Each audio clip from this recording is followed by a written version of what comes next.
بہت سے ممالک سے ای میلز، ویسے میسیج، فون کے ذریعے سے ہمارے اس سلسلے کو بڑا سراہا گیا، بڑا پسند کیا گیا۔ کچھ لوگوں نے تو اس کی سی ڈی بنا کر جو ہے نا وہ آگے لوگوں کو جو ہے وہ بانٹی، اور کچھ نے تو یہ بتایا کہ ہم روزانہ ایک ولی کامل جو ہے اسے سن کر پھر سوتے ہیں، اور کچھ لوگوں نے یہ بتایا کہ جب ہم سفر پہ جاتے ہیں تو وہ لگا لیتے ہیں۔ یہ امریکہ کے اندر تو آپ کو معلوم ہے کہ انٹرنیٹ جو ہے وہ سیل کے اندر بھی ہوتا ہے، تو پھر سنتے ہوئے چلے جاتے ہیں۔ میں اب ہیوسٹن سے ڈالس کے اندر، ارونگ کے اندر جو ہے وہ میں آ گیا، یہاں برکات القرآن سینٹر اور مدرسہ نیمیا، یہاں جو ہے نا وہ فرائض سر انجام دے رہا ہوں خطابت کے، تو اس لیے موونگ کرتے ہوئے یہاں پہنچتے اور کافی جو ہے وہ دیر ہوئی، لیکن یہ بڑی خوشی ہوئی کہ یہاں بھی لوگ جو ہیں وہ ہمارے اس سلسلے کو جو ہے وہ سنتے تھے۔ آئیے سلسلے کو آگے بڑھاتے ہیں، اور آج جس ہستی کے بارے میں گفتگو کر رہے ہیں وہ ہستی دنیا کے اندر جانی گئی بابا فرید الدین گنج شکر رحمۃ اللہ علیہ۔ پہلے گفتگو شروع کرنے سے پہلے نام کے اوپر گفتگو ہو جائے، جیسا ہمارا جو ہے وہ طریقہ ہوتا ہے۔ آپ کا نام حضرت مسعود بابا فرید الدین گنج شکر فاروقی چشتی رحمۃ اللہ علیہ۔ مسعود جو ہے یہ آپ کا اصلی نام ہے، مسعود۔ آپ کے ماں باپ نے جو نام رکھا وہ مسعود ہی ہے، مگر یہ مشہور نہ ہوا، مشہور ہوا تو فرید۔ اب فرید نام کس نے رکھا ہے؟ لیکن یہ بتلانے سے پہلے اگر یہ دیکھ لیا جائے کہ فرید کا معنی کیا ہے تو ذرا آسانی ہو جائے گی۔ فرید یکتا کو کہتے ہیں۔ یکتا جو موتی ہوتا ہے نا، موتیوں کے اندر بھی جو یکتا ہے اسے فرید کہا جاتا ہے۔ تو اب نام رکھا کس نے ہے؟ آپ جب اولیاء سے ملتے ایک سلسلہ ہے آپ کا ملاقات کا، نیشا پور میں پہنچے، تو جب آپ نیشا پور میں پہنچے تو وہاں اس وقت خواجہ فرید الدین عطار رحمۃ اللہ علیہ، ان کے آخری ایام ہیں، یعنی بہت بوڑھے ہو چکے ہیں، تو جب بابا فرید الدین گنج شکر رحمۃ اللہ علیہ کی ملاقات ان سے ہوئی تو انہوں نے ان کو فرید پکارا۔ تو کہتے ہیں کہ ان کا نام جو فرید ہے وہ خواجہ فرید الدین عطار رحمۃ اللہ علیہ کی عطا ہے، اور آپ نے اپنا نام جو ہے وہ ان کو دے دیا۔ وہ دینے کی وجہ یہ تھی کہ انہوں نے یہ کہا تھا کہ یہ دین اسلام میں یکتا ہوگا، اور کوئی شک نہیں کہ آج سینکڑوں سال گزرنے کے بعد بھی آپ کا نام ابھی باقی ہے۔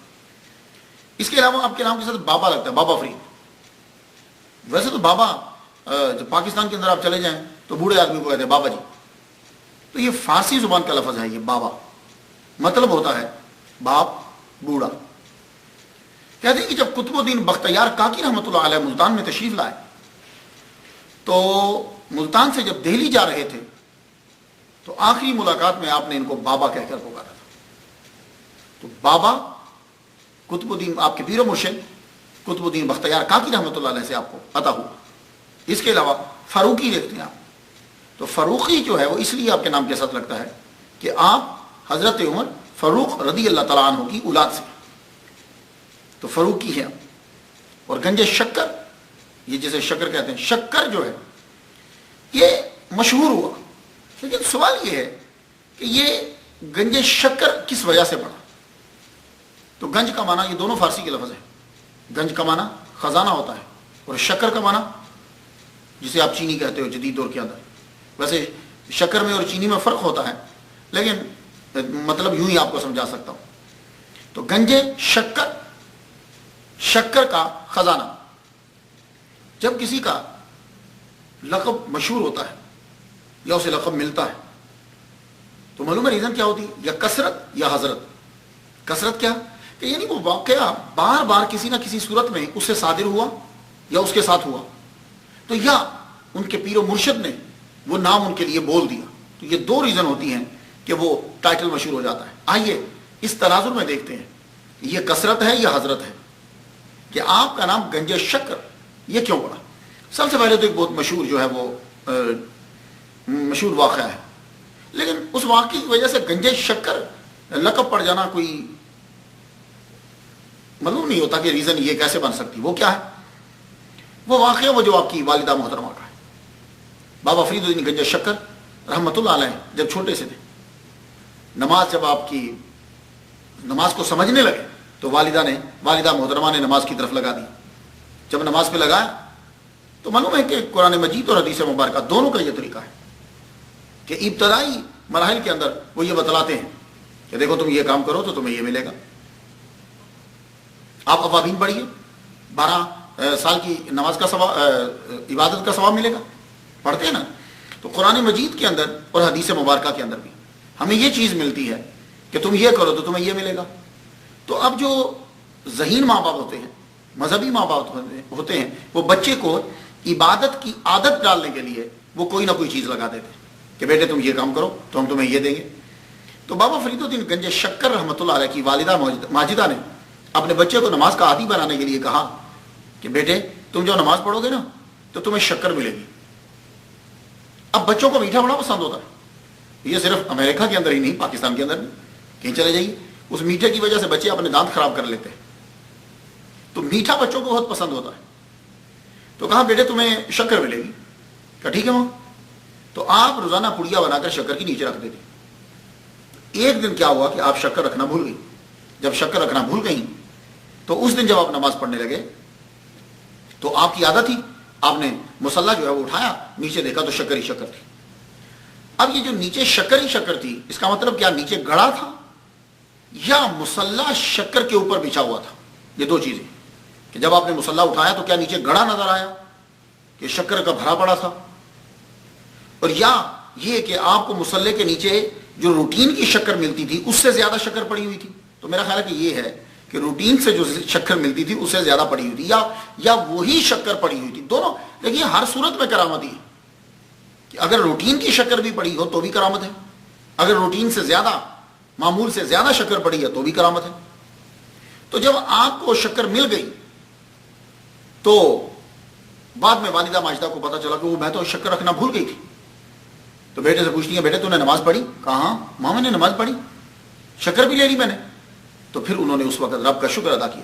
لیکن اس واقعے سے آپ کا لقب گنج شکر پڑ جائے کوئی وجہ سمجھ میں نہیں آتی، لیکن یہ کہہ سکتے ہیں کہ وہاں جانے تک یہ ایک واقعہ بھی شامل ہوگا. اس کے علاوہ ایک دوسری ریزن کہ اخبار الاحیار میں ہے شکر کا جو واقعہ بیان کیا جاتا ہے کہ ایک روز آپ کے سامنے سے ایک سوداگر گزرا. سوداگر جو ہے اس نے اونٹ کے اوپر بوریاں اور بوریوں میں شکر جو ہے وہ لدی ہوئی تھی اور اس نے جا کر مارکیٹ میں بیچنا تھا. اب آپ کو پتا ہے کہ وہ تاجر جو ہے وہ شکر ہی لے کر جاتا تھا. تو آپ نے ویسے پوچھ دیا بھائی بوریوں میں کیا ہے؟ تو اس نے کہا یار ایسے یہ فقیر آدمی ہے کہیں مجھ سے مانگ نہ لیں، یہ کیا ہے؟ تو اس نے کہہ دیا اس میں نمک ہے. آپ نے فرمایا اچھا ٹھیک ہے نمک ہی ہو. جب اس نے جا کر بوریاں اتارنی شروع کری تو دیکھا تو بیچ میں شکر نہیں تھی، نمک تھا. بڑا پریشان ہوا کہ میں نے خود اپنے ہاتھوں سے شکر ڈالی. اب واپس پلٹ کر اسے یاد آیا کہ وہ بابا کے سامنے میں نے جھوٹ بولا تھا. تو جب آپ کے پاس آیا تو کہنے لگا بابا مجھے معاف کر دو، اس میں نمک نہیں شکر ہی تھی، میں نے جھوٹ بولا. اب نے فرمایا ٹھیک ہے شکر ہے تو شکر ہوگی. اب جب وہ واپس گیا تو ہر بوری کے اندر اس کو نمک نہیں اب شکر نظر آئی. تو وہاں سے کہتے ہیں کہ گنج شکر مشہور ہو گیا. ہاں یہ واقعہ جو ہے یہ نشاندہی کرتا ہے، یہ ریزن بن سکتا ہے. کیوں؟ اس لیے کہ گنج میں نے خزانہ ہوتا ہے اور شکر میں نے شکر، تو خزانے سے آپ خزانہ ہیں یعنی آپ شکر کو دے رہے ہیں. تو جو آپ نے اتنی تعداد میں اس کو دے دی آپ کی دعا سے ملی تو یہ بات سمجھ میں آتی ہے. یہ دو. تیسری سیر العارفین کے اندر ہے کہ آپ فرماتے ہیں کہ ایک دن میں اپنے مرشد کی زیارت کرنے کے لیے جا رہا ہوں. بارش بڑی تیز کی، بڑی تیز موسلادھار بارش، اتنی تیز بارش تب سڑکیں تو ہوتی نہیں تھی. بارش ہوئی تو وہ کچی، اور جب مٹی کے اوپر بارش پڑی تو کیچڑ. جب کیچڑ ہوا تو کہتے ہیں کہ میں پھسل کے گرا. جب میں گرا تو میرے منہ میں کیچڑ آ گیا. جب کیچڑ آیا میرے منہ میں تو وہ اللہ تعالیٰ نے اس کو شکر بنا دیا. تو کہتے ہیں کہ یہ گنج شکر کی ریزن ہے. لیکن یہ بھی تو ایک کرامت ہو سکتی ہے کہ ایک چیز آپ کے منہ کے مبارک کے ساتھ مس ہوئی اور وہ شکر بن گئی، لیکن یہ گنج شکر کی ریزن نہیں بن سکتی. ایک واقعہ جو حضرت، میں نے آپ کو کہا کہ یا تو کثرت ہو یا حضرت ہو، سیر الاولیاء میں ہے کہ آپ نے اپنے مرشد کے حکم سے روزہ رکھا.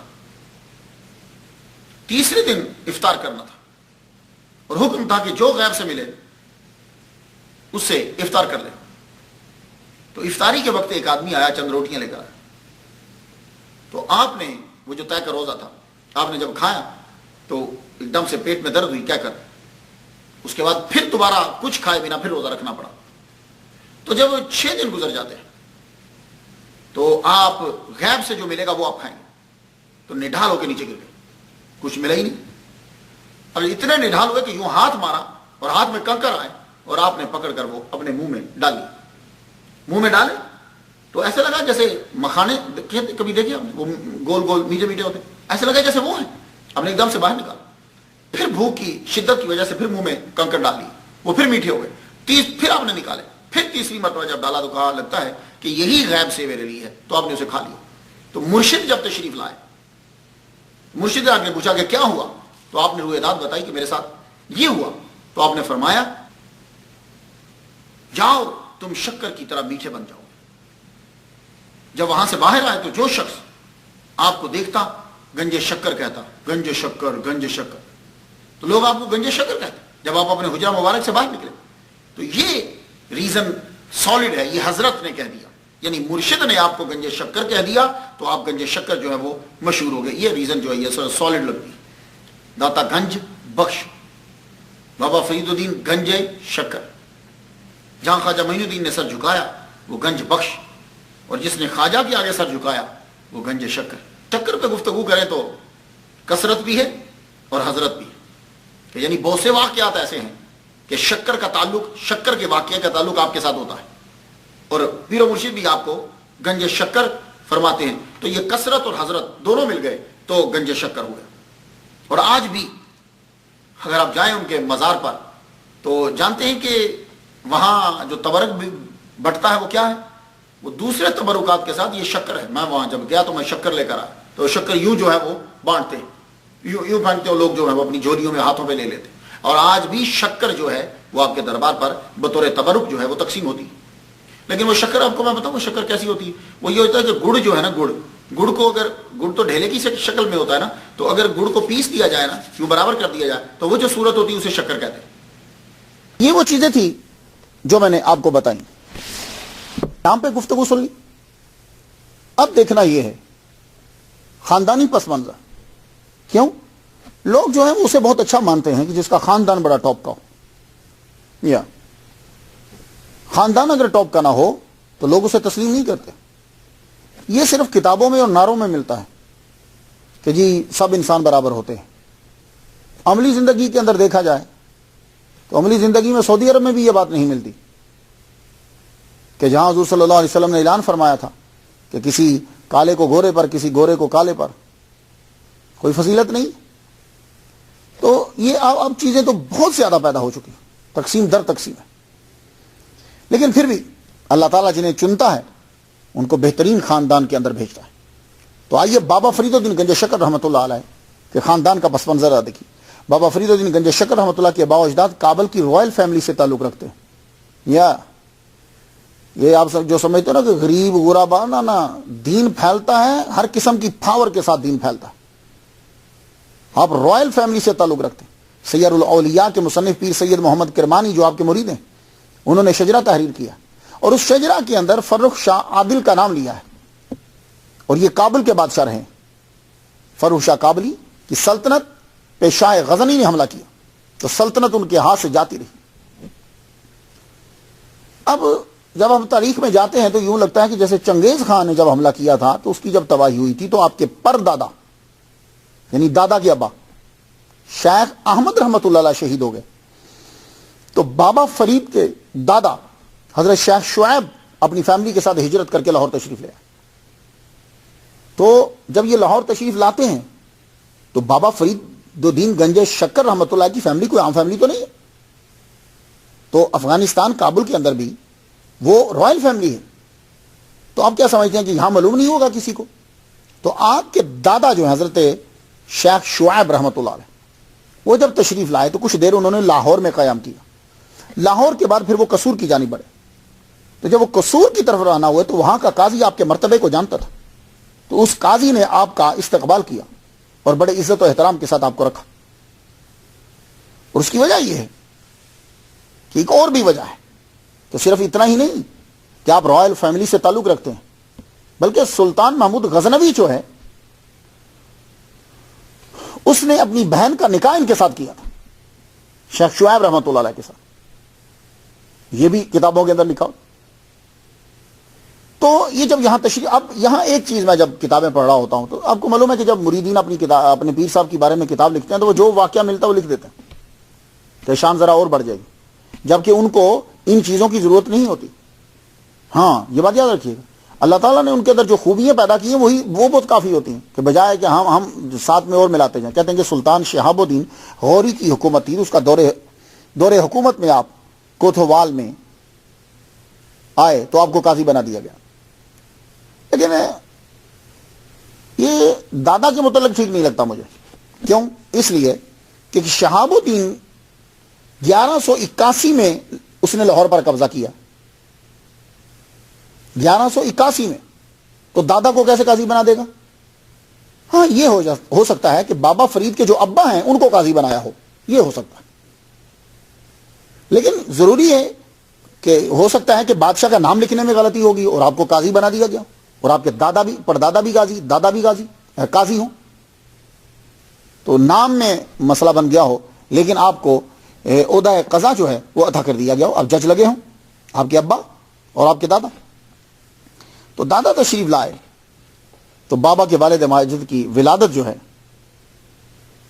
یہاں ہوئی۔ بابا فرید کے والد قاضی جمال الدین سلیمان بھی قاضی رہے، تو اس کا مطلب یہ ہوا کہ بابا فرید الدین گنج شکر رحمۃ اللہ علیہ کے دادا قاضی، آپ کے ابا قاضی۔ اب بتائیے کتنا بڑا عہدہ! اسلام آج کے دور کے اندر بھی جج جو ہوتا ہے وہ بڑا اعلیٰ عہدہ ہوتا ہے، اگر وہ جج ہے تو اس دور کے اندر بھی تو مسلمانوں کی حکومت تھی، اس دور میں کتنا اعلیٰ ہوگا۔ اب بابا فرید کہاں پیدا ہوئے اور بابا فرید کی تاریخ پیدائش کیا ہے، تو وہی مسئلہ اس دور کے اندر تاریخ کے اوپر لوگ دھیان کم دیتے تھے، بس یہ بیان کرتے تھے کہ شان جو ہوتی تھی اور وہ ایڈ کر دیا کرتے تھے۔ وہ بعد میں کیا ہوا کہ مسئلہ بن گیا۔ اب دیکھیے کہ بابا فرید الدین گنج شکر رحمۃ اللہ علیہ کی جو تاریخ ولادت معمول کے مطابق جو بیان کی جاتی ہے اس میں اب 15 سال کا فرق پڑ جاتا ہے۔ اب دیکھیے 1100 میں نے جو ریسرچ کری 1188 آپ کی ولادت ہے اور 1281 عیسوی آپ دنیا سے رخصت ہوئے۔ اولیاء کے اوپر جو کتابیں لکھی گئی ہیں بہت زبردست کتابیں لکھی گئی ہیں، لیکن یہ جو آصف خان صاحب ہیں لکھا تو اتنا زیادہ نہیں انہوں نے، لیکن جو لکھا وہ کمال کا لکھا ہے۔ پتہ یہ چلتا ہے کہ یہ آدمی تحقیق کرتا ہے۔ انہوں نے کہا ہے کہ 569 ہجری یعنی 1173 میں پیدا ہوئے، لیکن مجھے یہ بھی غلط لگا ہے۔ وجہ یہ ہے، وجہ کیا ہے؟ وہ غلط اس لیے لگا ہے کہ 1173 کو تو خواجہ قطب الدین بختیار کاکی رحمۃ اللہ علیہ پیدا ہوئے، تو اگر بابا فرید بھی 1173 کو پیدا ہوئے ہیں اور خواجہ قطب الدین بختیار کاکی رحمۃ اللہ علیہ بھی 73 کو پیدا ہوئے ہیں، تو وہ جو ملتان کے اندر ملاقات ہو رہی ہے اور بابا جو ان کے آگے ہاتھ باندھ کے کھڑے ہیں، تو کیا یہ ہم عمر تھے؟ سوچنے کی بات ہے، کیا یہ ہم عمر تھے؟ نہیں۔ تو صحیح تاریخ ولادت جو ہے وہ 1188 اور 583 ہجری ہے، کیونکہ قطب الدین بختیار کاکی رحمہ اللہ بہاؤالدین زکریا ملتانی کے ہاں ٹھہرے تھے، اور بہاؤالدین زکریا ملتانی رحمۃ اللہ علیہ جو ہیں وہ 1170 میں پیدا ہوئے۔ کچھ آپ سمجھ رہے ہیں؟ تو کچھ چیزیں ایسی ہوتی ہیں کہ جو ملا کر میرے لیے آسانی ہو جاتی ہے کہ میں اسے بیان کر دوں۔ تو اگر آپ بابا فرید الدین گنج شکر رحمۃ اللہ علیہ کی تاریخ پیدائش جو ہے وہ 1173 بناتے ہو تو خواجہ قطب الدین بختیار کاکی رحمۃ اللہ علیہ کی بھی 1173 ہے، یہ بات یاد رکھیے گا، ان کی بھی 1173 ہے۔ تو وہ جب ملتان میں تشریف لائے ہیں تو وہ اتنے بڑے کیسے ہو گئے؟ تو کچھ تو بڑے ہوں گے نا ان سے۔ تو اب تاریخ ولادت جو ہے وہ آپ کی میں نے آپ کو بتلا دی کہ یہ 1100 جو ہے وہ 88 جو ہے وہ یہ صحیح۔ آپ جب 5 سال کے ہوئے تو آپ کے والد گرامی قاضی جمال الدین سلیمان رحمۃ اللہ علیہ دنیا سے تشریف لے گئے۔ ابھی بابا فرید کی عمر کتنی ہے؟ 5 سال، دنیا سے تشریف لے گئے۔ جب دنیا سے تشریف لے گئے تو اب کس کے کندھے پہ بھار آئے گا؟ ماں پہ۔ آفرین ہے یار ان ماؤں کے اوپر، ان ماؤں نے اپنی جوانی بچوں کے نام لگا دی, اپنا پھر کچھ نہیں دیکھا. لیکن پھر بچہ جو دیا دنیا کو وہ کمال کا دیا, یہ بات یاد رکھیے. اور میں نے بڑا دیکھا ہے کہ جن عورتوں نے اپنی جوانی, اپنی ساری خواہشات اپنے بچوں کے نام لگا دی, اپنے خاوند کی خوشنودی کے لیے لگا دی, رب نے اس ماں کا نام روشن کیا, اس کے بچے کو کمال تک پہنچایا. یہی حال ہوا بابا فرید کی والدہ محترمہ کے ساتھ. اب جب آپ کے سر پہ بھار پڑ گیا تو کمال کا پالا. تو کیا آپ سمجھتے ہیں کہ بابا فرید کی والدہ محترمہ جو ہے وہ خود کوئی معمولی عورت تھی؟ بہت بڑے علامہ کی بیٹی تھی, بڑے علامہ کی بیٹی. اب آپ اپنے بیٹے کی پرورش کرنے لگی, تو وہ تو اب سب لوگ زبانی جانتے ہو. اپنے بیٹے کی جب پرورش کرنے لگی, سب سے پہلے نماز شروع کی. اسی لیے میں آپ کو کہتا ہوں, اور ہمارے نبی نے آرڈر دیا ہے, بچے کو نماز شروع کروا دو. جب آپ نماز شروع کروا دیں گے وہ تمہاری بھی عزت کرے گا, ماں کی بھی عزت کرے گا, ڈسپلن, صفائی, ساری چیزوں کا وہ عادی ہو جائے گا. ہم اس کو نماز کی طرف لگاتے ہی نہیں ہیں, اس لیے ہم پھر بعد میں نہ وہ ہمارا تابع فرمان ہوتا ہے اور نہ ہی وہ کسی اور چیز کو مانتا ہے. وجیہ الدین کی یہ بیٹی, اور اپنے بچے کی خود تربیت کرنے لگی. اب جب بچہ قرآن مجید پڑھنے کے قابل ہوا تو گھر کے اندر آپ کو پتا ہے بچے ماں باپ سے ذرا کم پڑھتے ہیں, وہ ویسے بھی ماں باپ کی محبت ہوتی ہے, توجہ اتنی خاص نہیں دیتے. آپ کے محلے کے اندر ہی سید نذیر احمد رحمۃ اللہ علیہ, ان کا مدرسہ کوٹھوال کے اندر تھا. کھوٹوال پروننسیشن ڈفرینٹ ہے. اس مدرسے میں جا کے ڈال دیا. وہاں ایک قاری تھے, قاری محمد رحمۃ اللہ علیہ. قاری محمد رحمۃ اللہ علیہ کے پاس جب اپنے بیٹے کو ڈالا تو قاری محمد رحمۃ اللہ علیہ نے سب سے پہلے ان کو سورہ یوسف یاد کروائی. یہ 12ویں پارے کے اندر ہے. سورہ یوسف کیوں یاد کروائی؟ اس لیے کہ جب بچہ سورہ یوسف یاد کر لیتا ہے تو اس کے لیے باقی قرآن مجید یاد کرنا آسان ہو جاتا ہے. اس لیے سورہ یوسف یاد کروائی. تو آپ لوگ بھی, کوئی بھی جہاں سن رہے ہیں میرے, یا آپ ٹیچر ہو, تو بچہ جب قرآن مجید یاد کرنے لگے تو اس کو سورہ یوسف یاد کروا دو, اور اگر ہو سکے تو اس کو ترجمہ بھی تھوڑا تھوڑا بتلا دو. تو محمد مصطفیٰ صلی اللہ علیہ وآلہ وسلم کا فرمان علی شان ہے, بیٹوں کو سورہ یوسف یاد کرواؤ اور بیٹیوں کو سورہ نور پڑھاؤ. یہ حضور کی حدیث ہے, اس کے اندر بڑی حکمت ہے. لیکن سورہ نور عربی میں نہیں رٹا دینا. اگر آپ اردو بولنے والے ہو تو پھر آپ کو ترجمہ بھی یاد کروانا ہے. مطلب یہ ہے حضور کا ترجمہ یاد کروانا ہے آپ کو. اس کا تھوڑا تھوڑا ذرا سٹوری کر کے سنا دیجیے. سٹوری کیا ہے بیچ میں, بچہ دلچسپی سے سن لے گا. ویسے میرا واقعہ پورا میں نے حضرت یوسف علیہ السلام کا واقعہ بیان کیا ہے, آپ کو یوٹیوب میں مل جائے گا. تو سید نذیر احمد رحمۃ اللہ علیہ کے مدرسہ میں جب ڈالا تو قاری محمد سے آپ نے پڑھا. سارا قرآن مجید آپ نے زبانی یاد کی. 11 سال کے ہوئے تو قرآن مجید مکمل یاد کر لیا بابا فرید نے, 11 سال کی. اس کے بعد آپ نے پھر آگے پڑھنا شروع کر دی. ماں نے ڈٹ کے پڑھایا, یہ نہیں کہ میرا بچہ کہیں کام کرنے لگ جائے, نا بیٹے پڑھ تو. 15 سال تک آپ نے وہیں پڑھا. اب جب 15 سال مکمل ہو گئے, فارسی ابتدائی تعلیم جتنی تھی وہ سب پڑھ ڈالی. اس کے بعد کہا بیٹے اب تم جاؤ, اب ملتان جا کے پڑھو. ملتان جو ہے وہ اس وقت علم کا مرکز تھا. جیسے کسی دور میں بغداد ہوتا تھا تو یہاں کا بغداد جو ہے وہ ملتان ہے. تو جاؤ بیٹے ملتان جا کے پڑھو. اب آپ ملتان تشریف لے گئے. مولانا منہاج الدین ترمذی رحمۃ اللہ علیہ کے مدرسہ میں گئے. وہاں جا کر آپ نے فقہ پڑھنی شروع کی. تو یہ ہر دور کے اندر اور ہر مدرسے کا نصاب جو ہے وہ ڈیفرنٹ ہوتا ہے. اب ہم سب سے پہلے ہمیں نور الازاح پڑھائی گئی, کروڑ رحمت نازل فرمائے مفتی محمد حسین نعیمی رحمۃ اللہ علیہ, اور ڈاکٹر سرفراز نعیمی رحمۃ اللہ علیہ. بنیادی کتابیں پڑھی. قدوری میں نے مفتی محمد حسین نعیمی رحمۃ اللہ علیہ سے پڑھی. مجھے یاد ہے کہ کتاب الصلاۃ چیپٹر جو تھا. تو یہ جو ہے تو ضروری نہیں ہمیں نور الازاح پڑھائی جاتی, پھر قدوری پڑھائی جاتی, اس کے بعد شرح وقاع, اس طرح شروع کرتے. تو ہو سکتا ہے کسی اور مدرسے میں کچھ اور ہو. تو وہاں جب آپ پہنچے تو آپ نے نافع پڑھنا شروع کی. یہ بھی فقہ کی کتاب ہے. تو آپ مسجد میں بیٹھے ہوئے فقہ کی کتاب پڑھ رہے تھے. اشراق کے قریب کا ٹائم تھا. ایک بہت شاندار وجی خوبصورت چہرے کی ہستی جو ہے وہ داخل ہوئے. عیسوی کی بات ہے, 1203 عیسوی کی بات ہے کہ بابا فرید کتاب پڑھ رہے ہیں, مسجد میں بیٹھے, وہ داخل ہوئے, ساتھ ان کے مریدین بھی ہیں. انہوں نے نماز پڑھنا شروع کر. نفل کا ٹائم تھا.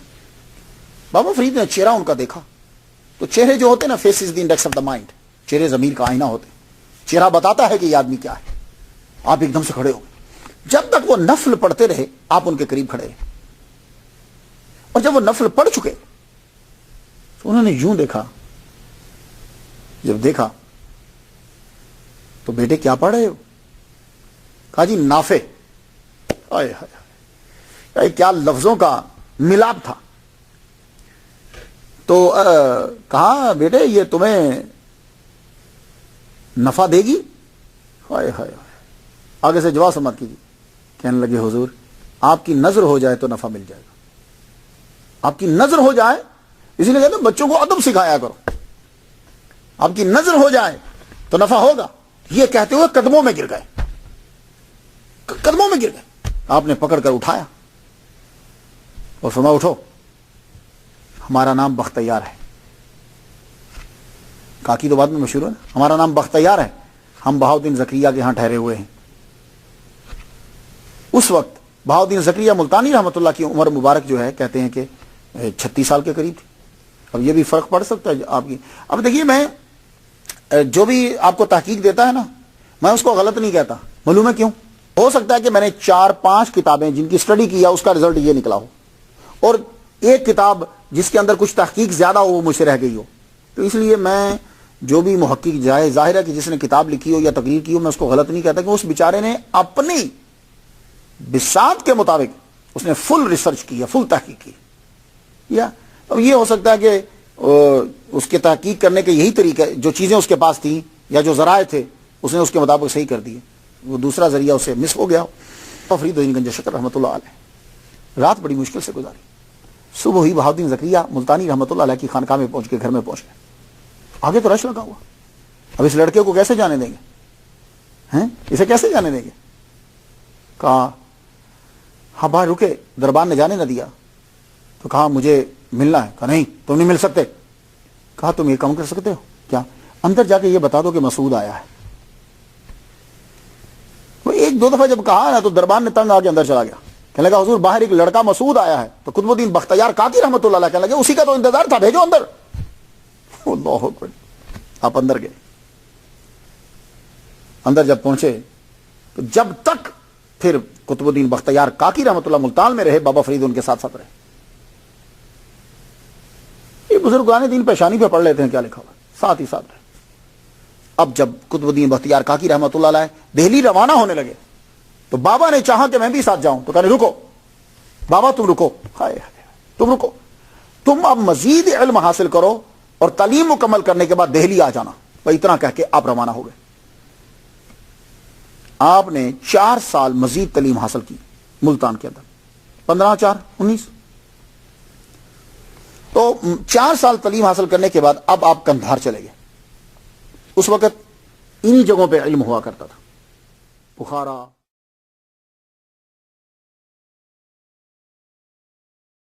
Baghdad, Kandahar, Syria. یہ کندھار جو ہے یہ اب افغانستان کا صوبہ ہے. 2012 کی مردم شماری کے مطابق اس کی آبادی 4,91,500 ہے. کچھ لوگوں کا یہ خیال ہے کہ لفظ کندھار جو ہے الیگزینڈریا اس کی اصل ہے، لیکن نہیں، مجھے نہیں لگتا یہ. لیکن میں نے جو ریسرچ کری وہ مجھے معلوم ہوا کہ کندھار اصل میں یہ کندھار بولتے نا، تو یہ کند ہے. کند کہتے ہیں اس کو شکر کینڈی کو، اور یہ جو دار ہے نا وہ رکھنے والا، تو کینڈی والا شہر ہوا اس کا مطلب. یہ کچھ دماغ کو تھوڑا سا لگتا ہے، لفظوں کا ہیر پھیر جو ہے نا آپ کو معلوم ہے وہ ہوتا رہتا ہے. کچھ لفظ پہلے کے آگے چلے گئے، بیچ کا اٹھ کے ادھر آ گیا. تو کندھار کینڈی والا شہر، یعنی یہاں سے شکر ملتی ہے. تو آپ سب سے پہلے گئے بھی وہاں اسی شہر میں جہاں کینڈی ہے، جو اپنی شکر کی وجہ سے مشہور ہے. تو کہتے ہیں کہ یہ بہت پرانا شہر ہے، اسکندر نے اسے دریافت کیا تھا. 7ویں صدی میں مسلمانوں نے قبضہ کیا اور اسے علوم اسلامیہ کا مرکز بنا دیا. اب بابا فرید کندھار گئے، وہاں جا کر سید احمد بخاری رحمۃ اللہ علیہ سے 5 سال تک استفادہ کیا. 5 سال تک، 1905 1901 بیچا 24 سال. اس کے بعد اب یہ جب تعلیم حاصل کر لیتے تھے تو میں نے اولیاء کرام اب اتنے بیان کر چکا ہوں، میں نے اکثر میں یہ دیکھا ہے کہ وہ علم حاصل کرنے کے بعد اس کے بعد سیاحت پہ نکلتے تھے، ممالک کی سیر کرتے تھے. وہاں جا کر بہت ساری چیزیں حاصل ہوتی. اب وہاں سے نکلے، اب آپ نے سیاحت کی. سیاحت کرنے کی 2 وجہیں ہوتی تھی. وہاں یا تو علم بہت ہوتا تھا یا کوئی روحانی شخصیت ہوتی تھی. تو اولیاء کرام انہی ممالک اور شہور کی طرف جایا کرتے تھے. آپ بغداد کی طرف گئے. یہاں آپ نے خاص طور پر سہراوردی سلسلے کے بانی شیخ شہاب الدین سہراوردی رحمۃ اللہ علیہ سے ملاقات کی. ان کے بارے میں بھی میں ڈیٹیل سے بیان کر چکا ہوں. ان سے ملاقات کی. انہوں نے ایک کتاب لکھی ہے, بڑی ٹاپ کی ہے, عوارف المعارف. وہ کتاب ان سے پڑھی. تو آپ ذرا سوچئے کہ جس نے کتاب لکھی ہو وہ جب کتاب پڑھائے گا تو کیا معانی اور نکات واضح کرے گا. تو آپ بابا فرید الدین گنج شکر شیخ شہاب الدین سہروردی رحمۃ اللہ علیہ کے بھی شاگرد ہیں کہ آپ نے تصوف کی ٹاپ کی کتاب, بہترین کتاب عوارف المعارف جو ہے وہ اس سے پڑھی جس نے لکھی ہے. سمجھ میں آپ. اس کے بعد شیخ اجل شرازی رحمۃ اللہ علیہ سے آپ کی ملاقات ہے. کہتے ہیں کہ ان سے 2 بار ملاقات ہے. خیر کتابوں والے جب لکھتے ہیں نا تو وہ آرڈر کا دھیان کم ہی دیتے ہیں کہ یہ واقعہ اب ہوا, یہ اب ہوا, یہ اب نہیں ایسا. وہ کہتے ہیں بس لکھتے چلے جاؤ. اور خاص طور پر اولیاء کرام کے بارے میں جب بھی لکھا گیا ہے اسی طرح لکھا گیا ہے. میں اب کوشش کر رہا ہوں کہ تھوڑی سی ترتیب کر دو, اب جتنی میری طاقت ہے بساط ہے تو میں ترتیب سے کہ یہ بات ایسے ہے. تو شیخ اجل سے آپ کی ملاقات ہے. کہتے ہیں 2 بار ان سے ملاقات ہے, ایک جاتے ہوئے ایک آتے ہوئے.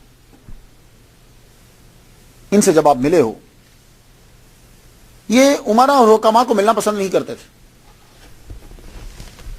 لیکن جب بابا فرید الدین گنج شکر رحمۃ اللہ علیہ شیخ اجل شرازی رحمۃ اللہ علیہ کی بارگاہ میں داخل ہوئے تو بلند آواز سے آپ نے فرمایا, پہیا اے لنگر عالم نیک آمدی, تیری آمد اہل دل کے لیے سرمایہ سکون ہے, آؤ.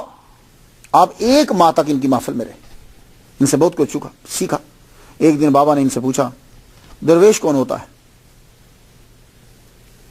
آپ نے فرمایا درویش وہ ہوتا ہے جو خود کو امراء سے دور رکھے. تو یہ بخارا کے اندر آپ کی ملاقات ہے, کہتے ہیں شیخ اجل سے. اس کے بعد سیستان, بابا فرید الدین گنج شکر رحمۃ اللہ علیہ سیستان کی طرف روانہ ہوئے. 40% اس کا علاقہ ایران میں ہے, سیستان کا. آپ یہاں پہنچے تو آپ کی ملاقات شیخ اوحد الدین کرمانی رحمۃ اللہ علیہ سے ہوئی. آپ یہاں تھوڑا عرصہ رہے, اس کی وجہ معلوم ہے کیا ہے؟ اس لیے کہ اوحد الدین رحمۃ اللہ علیہ جو ہیں ان کو کرامات دکھانے اور دیکھنے, کرامات دیکھنا اور دکھانا دونوں بڑے اچھے لگتے تھے ان کو. تو جو اولیاء کرام ہے نا اس کو بچپنا کہتے ہیں. یا یہ ابھی جو تھوڑا سا لوگ شروع ہوتے ہیں تو اپنی کرامتیں بتانے لگ جاتے ہیں, اپنی خوابیں بتانے لگ جائیں گے. جھوٹے ہوتے ہیں یہ لوگ, ان سے اٹھ جایا کرو.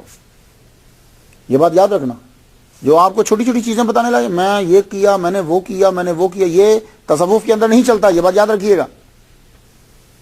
اسے اولیاء کرام جو ہیں وہ اچھا ہی نہیں سمجھتے, استقامت کو سمجھا جاتا ہے ٹاپ کا. ہاں کبھی ضرورت پڑ جائے تو کرامت دکھانا پڑتی ہے, وہ بھی تب جب دین کی سربلندی مقصود ہو.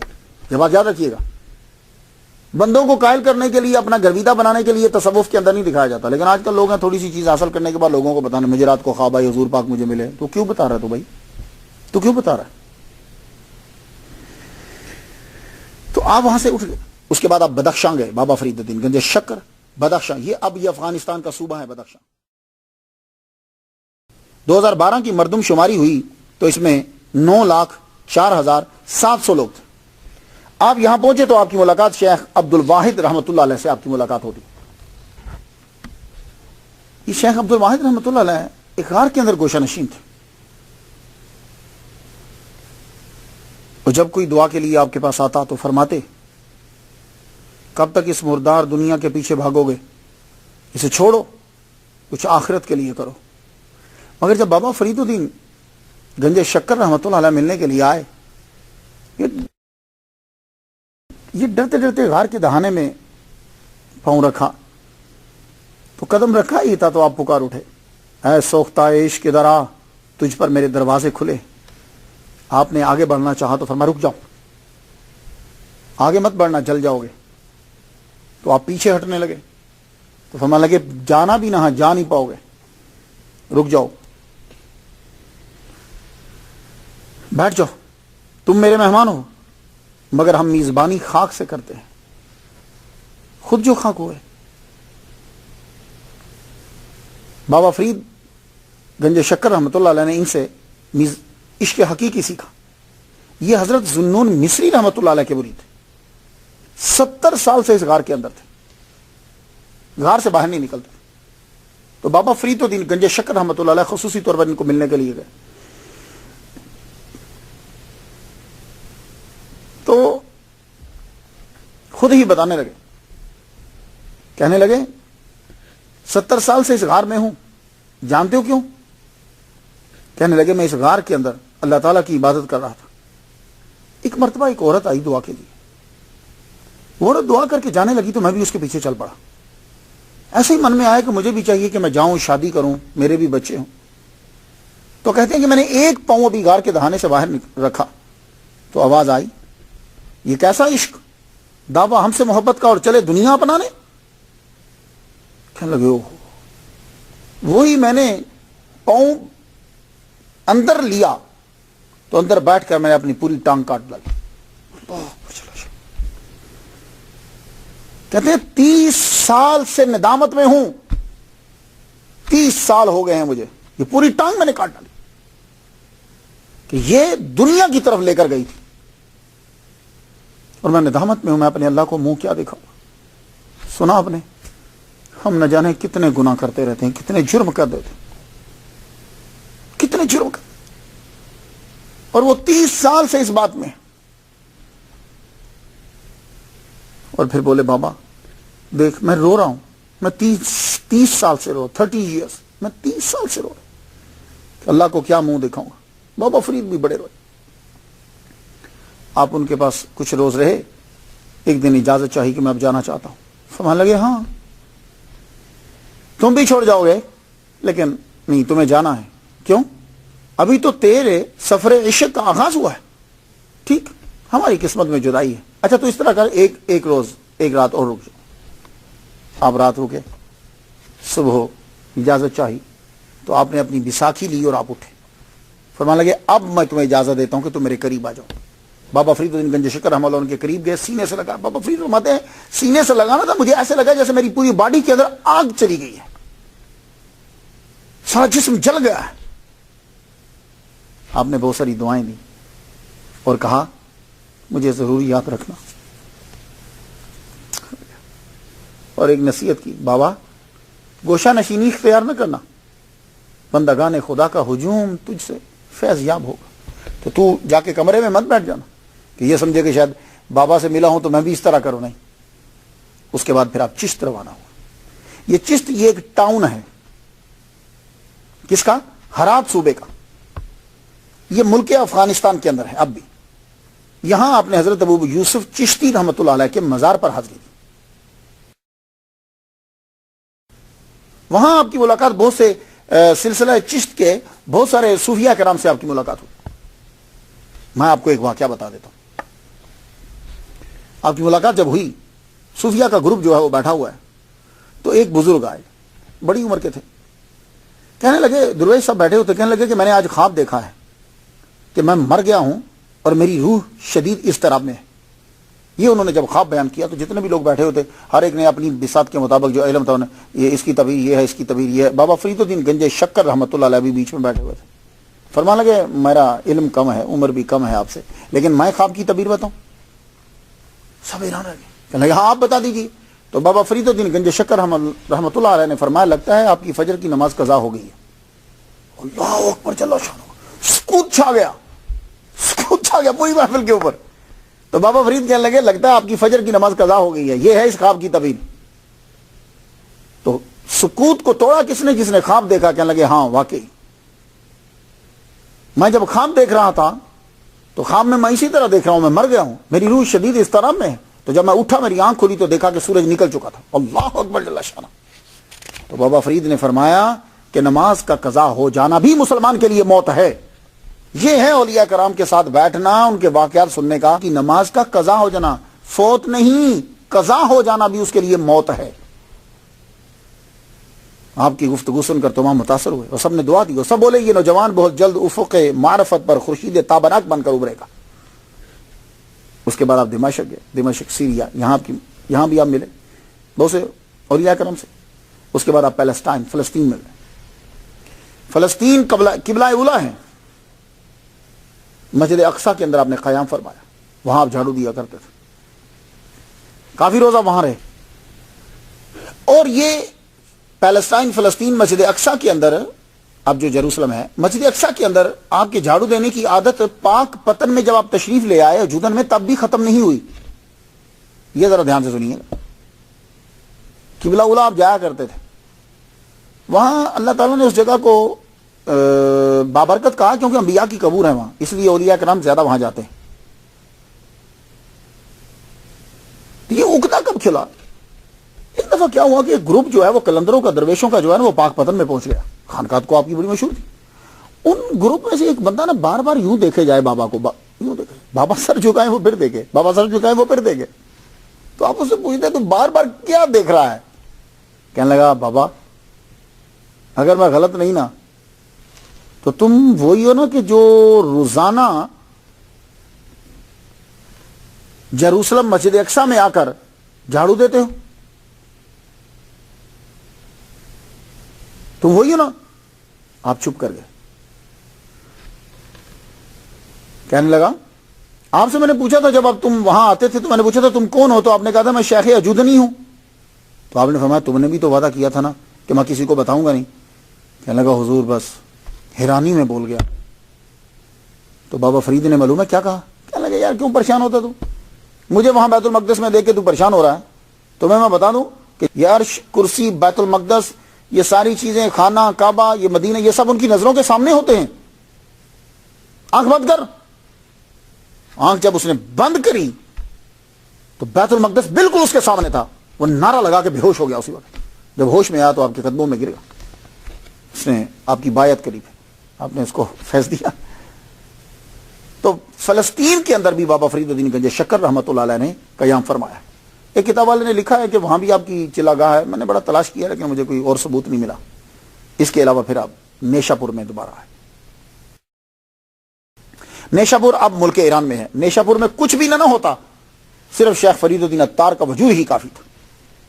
ان سے ملاقات بابا فرید الدین گنج شکر رحمۃ اللہ علیہ کی پاسبل ہے اس لیے کہ آپ 1145 میں پیدا ہوئے ہیں اور 1220 عیسوی میں آپ نے وفات پائی. شیخ فرید الدین اتار رحمہ اللہ کی آخری عمر تھی اور بابا فرید اس وقت ٹو ینگ تھے. اب جو ہی ان کی خانقاہ کے اندر داخل ہوئے تو والہانہ استقبال کیا. تو وہ فرید الدین فرمانے لگے فرید ہندی آیا ہے. آپ نے ان سے بہت کچھ سیکھا. بابا فرید نے ان سے بہت کچھ سیکھا. یہ جو مولانا روم کا کلام آپ کو نظر آتا ہے نا, اس کی بیس بھی فرید الدین اتار رحمہ اللہ کی منطق الطیری ہے. اور آپ نے کبھی وہ میاں محمد بخش صاحب کا نام سنا؟ یہ پاکستان کے ہیں. میاں محمد بخش صاحب نے کلام جو لکھا نا سیف الملوک, اس کی بیس بھی منطق الطیری ہی ہے, شیخ فرید الدین اتار, لیکن وہ تذکرہ نہیں ہے لیکن بیس وہی ہے. اسی کو بنیاد بنا کر انہوں نے پھر اپنا رنگ دیا اس کو. بیس یہی ہے. واپسی پر آپ پھر بخارا رکے, شیخ سیف الدین فردوسیہ کی خانقاہ میں آپ پہنچے. یہ نوجوان مشاخ روزگار میں سے ہوگا, تمام دنیا اس کے مریدوں اور فرزندوں سے بھر جائے گی, یہ کہہ کر آپ نے سیاہ خرقہ عطا فرمایا. ان کے پاس بھی آپ بیٹھے اور بہت کچھ سیکھا. ایک روز ایک بڑا تاجر آیا, امیر بندہ آیا. بابا فرید الدین گنج شکر رحمۃ اللہ علیہ بیٹھے ہوئے. تو وہ امیر آدمی آ کر شیخ سیف الدین سے آ کر کہتا ہے مال میں نقصان ہوتا ہے, ہو رہا ہے, اور بیمار بھی رہتا ہوں. اب ذرا جواب سنیے گا. یہ چیزیں ہم ڈھونڈتے ہیں ان کے اندر, اس لیے سیرت پڑھی جاتی ہے. جب اس نے یہ پوچھا کہ مال میں کمی ہوتی ہے اور بیمار رہتا ہوں, تو شیخ کیا جواب دیتے ہیں؟ کہتے ہیں کہ جب مال میں نقصان تب ہوتا ہے کہ جب فرائض میں کوتاہی ہو اور زکات ادا نہ ہو. سن لیجئے جتنے لوگ سن رہے ہیں, مال میں نقصان کب ہوتا ہے؟ جب فرائض میں کوتاہی ہو. اب فرائض کو صرف فرض نمازوں پہ نہ کیجیے گا, جو چیزیں بندوں پر فرض ہیں ان میں جب وہ کوتاہی کرتا ہے تو مال میں نقصان ہوتا ہے. جب وہ زکات نہیں دیتا تو مال میں نقصان ہوتا ہے. اور فرمانے لگے کہ بیماری سے دل صحت مند ہوتا ہے. جب بیماری آتی ہے تو دل کو پاور ملتی ہے. لگے وہ کیسے؟ کہ اس لیے اس طرح پاور ملتی ہے کہ بیماری سے اللہ یاد آتا ہے اور ذکر سے دل زندہ ہوتا ہے. تو پھر پاور, بیماری سے دل کو طاقت ملی. یہ ایک طرح ہوتی ہے سمجھ جا نہ سمجھ, ابھی بھی تیرے پاس وقت ہے. آپ ملنے کے بعد یہ سیاحت تھی, بہت کچھ سیکھا. اس کے بعد آپ ملتان واپس آئے. ملتان پہنچے, والدہ محترمہ سے ملاقات کی, چند روز قیام کیا. تو ایک دن ماں سے کہتے ہیں ماں مجھے اگر تو اجازت دے تو میں اپنے پیر سے ملنے چلا جاؤں, میں دہلی چلا جاؤں. وہ مائیں بھی ولیہ کاملہ. ٹھیک ہے بیٹے جاؤ تم. تو آپ والدہ سے اجازت لے کر دہلی روانہ ہوئے. آپ جب خانقاہ میں پہنچے, خواجہ قطب الدین بختیار کاکی رحمۃ اللہ علیہ کی خانقاہ میں, تو یہ خانقاہوں میں پڑھایا جاتا تھا, صرف لوگ کھاتے اور دھمال نہیں ڈالتے تھے. وہاں علم پڑھایا جاتا تھا, اور جنہوں نے کتابیں پڑھنی تھی ان کو کتب پڑھائی جاتی تھی, اور جنہوں نے کتب پڑھ چکے ہیں ان کی روحانیت کے مدارج اور منازل انہیں جو ہیں وہ عطا کیے جاتے تھے. تو آپ جب پہنچے تو اس وقت آپ درس دے رہے تھے، پڑھا رہے تھے، آپ سائڈ پر جھک کھڑے ہو گئے. تو آپ کیا سمجھتے ہو کہ خواجہ قطب الدین بختیار کاکی رحمۃ اللہ علیہ کی مجلس کے اندر کوئی عام آدمی بیٹھے ہوں گے؟ اللہ اکبر. نہیں، عام آدمی نہیں. آپ جب بیٹھ گئے تو پیر صاحب سامنے آپ درس دے رہے ہیں، تو بابا فرید الدین گنج شکر رحمۃ اللہ علیہ نے سوچا پتہ نہیں پیر مجھے پہچانیں گے. تو خواجہ قطب الدین بختیار کا بھی پڑھاتے ہوئے، کاکی رحمۃ اللہ پڑھاتے ہوئے یوں ایک نظر ڈالی، اس کے بعد پھر نیچے دیکھی. اب اور شدت پیدا ہوئی، لگے وہ پتہ نہیں انہوں نے مجھے پہچانا کہ نہیں پہچانا، مجھے اپنا تعارف آگے بڑھ کر کرانا پڑے گا. ابھی یہ سوچ ہی رہے ہیں کہ کانوں میں آواز آئی، بابا فرید کام مکمل کرائے ہو. اللہ اکبر جل جلالہ. آپ آگے بڑھے، قدموں سے لپٹ گئے، رونے لگ گئے، اور لبوں سے یہ الفاظ نکلے، آپ نہ پہچانتے تو مسعود کا ٹھکانہ کدھر ہوتا. اس وقت بیٹھ کر پھر اولیاء کی موجودگی کے اندر آپ نے تجدید بائت کری. یہ بائت دوبارہ کیوں کی جاتی ہے؟ تو صوفیاء سے جب میں پوچھتا ہوں کہ آپ لوگ بائت دوبارہ کیوں کرتے ہو، تو کہنے لگے اس کی دلیل جو ہے وہ بیعت رضوان ہے. صحابہ کرام آلریڈی بائت کر چکے تھے، محمد مصطفیٰ صلی اللہ علیہ وآلہ وسلم نے پھر بائت کری، سب نے بائت کری. تو کہتے ہیں کہ یہ ہمارے پاس دلیل ہے، پاورفل دلیل ہے. اس کے بعد جب آپ وہاں پہنچ گئے تو علم تو آگے بڑھ چکے تھے، اب مجاہدات کا آغاز ہو گیا. آپ کو غزنی دروازہ کے قریب ایک حجرہ دے دیا گیا کہ بابا فرید آپ اس حجرے میں چلے جاؤ، یہ تمہارا حجرہ ہے، اب شروع ہو جاؤ. کہا حضور کہاں سے شروع کروں؟ کہا طے کے روزے رکھو پہلے، مسلسل روزہ. یہ روزہ 60 گھنٹے کا ہوتا ہے. 60 گھنٹے کا روزہ آپ نے رکھا. روزہ جب رکھا تو ایک صاحب آگے کچھ روٹیاں لے کر آئے، کہنے لگے حضور یہ افطار آپ میرے اس کھانے سے کر لیجئے گا، میرے لیے بڑی سعادت ہوگی. آپ نے اس کا دل رکھنے کے لیے رکھا. روٹیوں میں سے کچھ ایک ہی لقمہ توڑا، آپ نے کھایا، پیٹ میں اتنی شدید درد ہوئی کہ کیا آ گئی، سب کھانا باہر نکل گیا.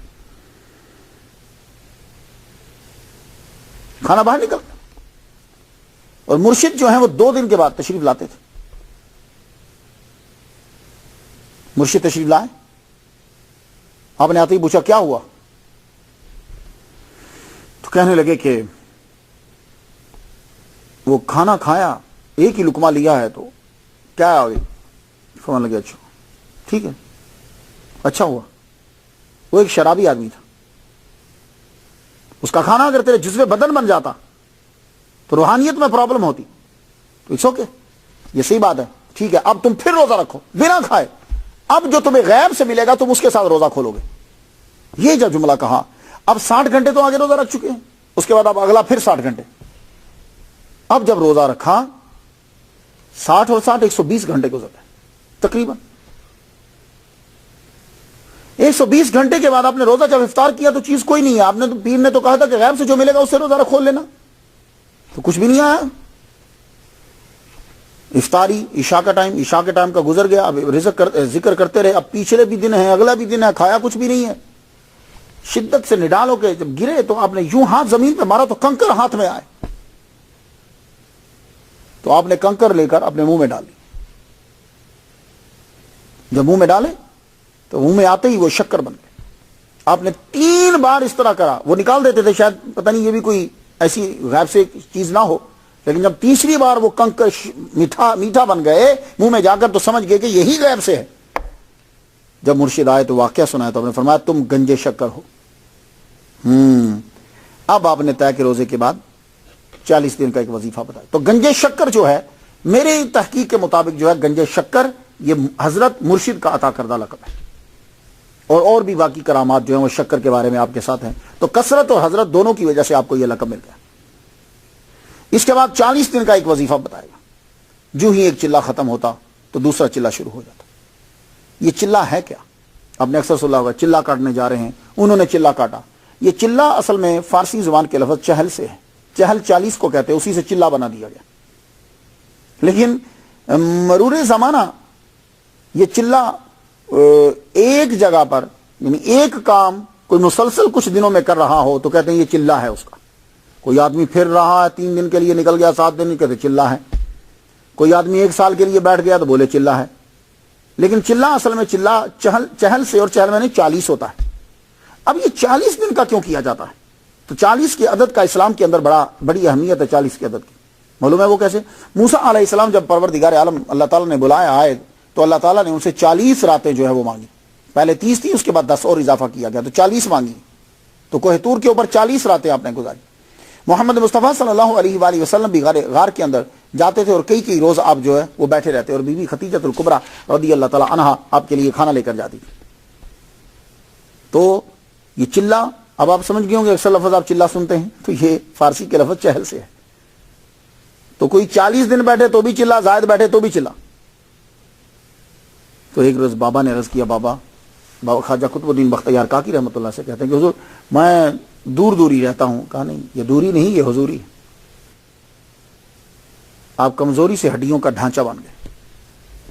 یوں لگتا تھا کہ ہڈیوں کے اوپر چمڑا پہنایا گیا ہے بس, اور کچھ نہیں. اس کے بعد آپ کو چلہ ماکوس کا حکم دیا گیا. یہ چلہ ماکوس کیا ہے؟ پہلے ترجمہ سمجھ لیجئے, ہسٹری سمجھ لیجئے, پھر اس کے بعد جائیے. چلہ ماکوس, ماکوس کہتے ہیں الٹا. چلہ میں نے 40 دن الٹا لٹکنا. ماکوس الٹا یعنی کیا ہوتا ہے کہ پاؤں اوپر ہوتے ہیں اور سر نیچا ہوتا ہے, اور اس میں وظیفہ کیا جاتا ہے. تو یہ چشتیہ سلسلے کے اندر ہے. اب اس کی تاریخ کیا ہے؟ کہتے ہیں کہ شیخ ابو سعید ابو الخیر سے نقل ہے کہ حضور صلی اللہ علیہ وسلم نے غار حرا میں نماز ماکوس ادا کی ہے. یہ ان کی روایت میں ہے, شیخ ابو سعید کی روایت میں, اور وہ چشتیوں کے سلسلے میں. اور سلسلہ چشتیہ میں خواجہ ابو محمد چشتی رحمہ اللہ علیہ انہوں نے نماز ماکوس ادا کی, کثرت سے ادا کی. اس سنت کو پھر آ کر زندہ کیا بابا فرید الدین گنج شکر رحمۃ اللہ علیہ. اب کچھ سمجھ گئے آپ چلہ ماکوس کیا؟ سلسلہ چشتیہ کے اندر یہ 2 دلیلیں ہیں. وہ کہتے ہیں کہ حضور پاک کی سنت ہے اور ان کے مرشد نے بھی کرا ہے. اب چلہ ماکوس کے لیے جگہ کا تلاش کرنا تھا. اگر لوگوں کے سامنے سر عام کرتے تو روزانہ آ کر کوئی نہ کوئی دیکھتا. اب اس کے لیے ضروری تھا کہ جگہ تلاش کی جائے. اب اس کے لیے جگہ تلاش کرتے کرتے کرتے کرتے کرتے آپ موجودہ پاکستان کے اندر پہنچ گئے. یہاں اچ شریف ہے. یہ اچ شریف ملک پاکستان کے ایک ضلع بہاولپور کے اندر ہے, اور بہاولپور سے 73 کلومیٹر دور ہے. یہ اب آپ کو پاکستان کے اندر ملے گا اچ شریف. تاریخ اور روحانیت کے لحاظ سے یہ اچ شریف ایک بہت زبردست شہر ہے, مگر لوگوں نے اس پہ دھیان نہیں دی, توجہ نہیں دی. دیکھیے پکچر, یہ حال ہے. اب آپ موضوع جگہ کی تلاش کے اندر یہاں پہنچ گئے. جب آپ یہاں پہنچے تو یہاں آپ کو مسجد الحاج ملی. اس مسجد کے اندر جو ہے وہ ایک امام صاحب جو تھے وہ امام خواجہ رشید الدین مینائی ہانسوی رحمۃ اللہ علیہ تھے, اور یہ آپ کو جانتے تھے. یہاں ایک مسجد تھی اور مسجد میں کنواں تھا, اور کنویں کے ایک کنارے کے اوپر درخت تھا, اور درخت کی شاخیں جو ہیں وہ لٹکی ہوئی تھی کنویں کے اندر. یہ جگہ نہایت موزوں تھی اور مناسب تھی. تو آپ جب وہاں پہنچے تو آپ نے ان سے بات کی, اور آپ نے کہا کہ دن کو میں مسجد کے اندر عبادت کروں گا, رات کو تم جاتے ہوئے عشاء کی نماز کے بعد مجھے اس کنویں میں الٹے لٹکا جانا کرنا. تو وہ یہی ہوا کہ وہ کیا کرتے تھے کہ عشاء کی نماز میں جب سب چلے جاتے وہ ان کو باندھ کر ٹانگوں سے اس کنویں اندر لٹکا دیتے, اور وہ درخت کے ساتھ باندھ دیتے رسی کو. اور جب تہجد کی نماز ادا کرنے کے لیے خواجہ رشید الدین مینائی ہانسوی رحمۃ اللہ علیہ جب واپس آتے تو پھر وہ آپ کو نکال لیتے. تو لوگوں کو کسی کو پتا نہ چلتا. 40 دن گزر گئے, چلہ ماکوس 40 دن گزر گئے. اللہ اکبر جل شانہ. آپ نے کمزوری کے باوجود وہاں سے پھر دہلی کی راہ لی. تقریباً وہاں سے 544 کلومیٹر کا فاصلہ طے کیا اور مرشد کے قدموں میں پہنچے. بہت سی جگہوں میں آپ کے چلہ گاہ ہیں, میں جب پڑھتا ہوں تو لکھنے والوں نے لکھ دیا لیکن ثبوت کہیں نہیں مل رہا. ٹلہ بابا فرید, اس کا ثبوت اس کی پکچر آپ کو مل جائے گی.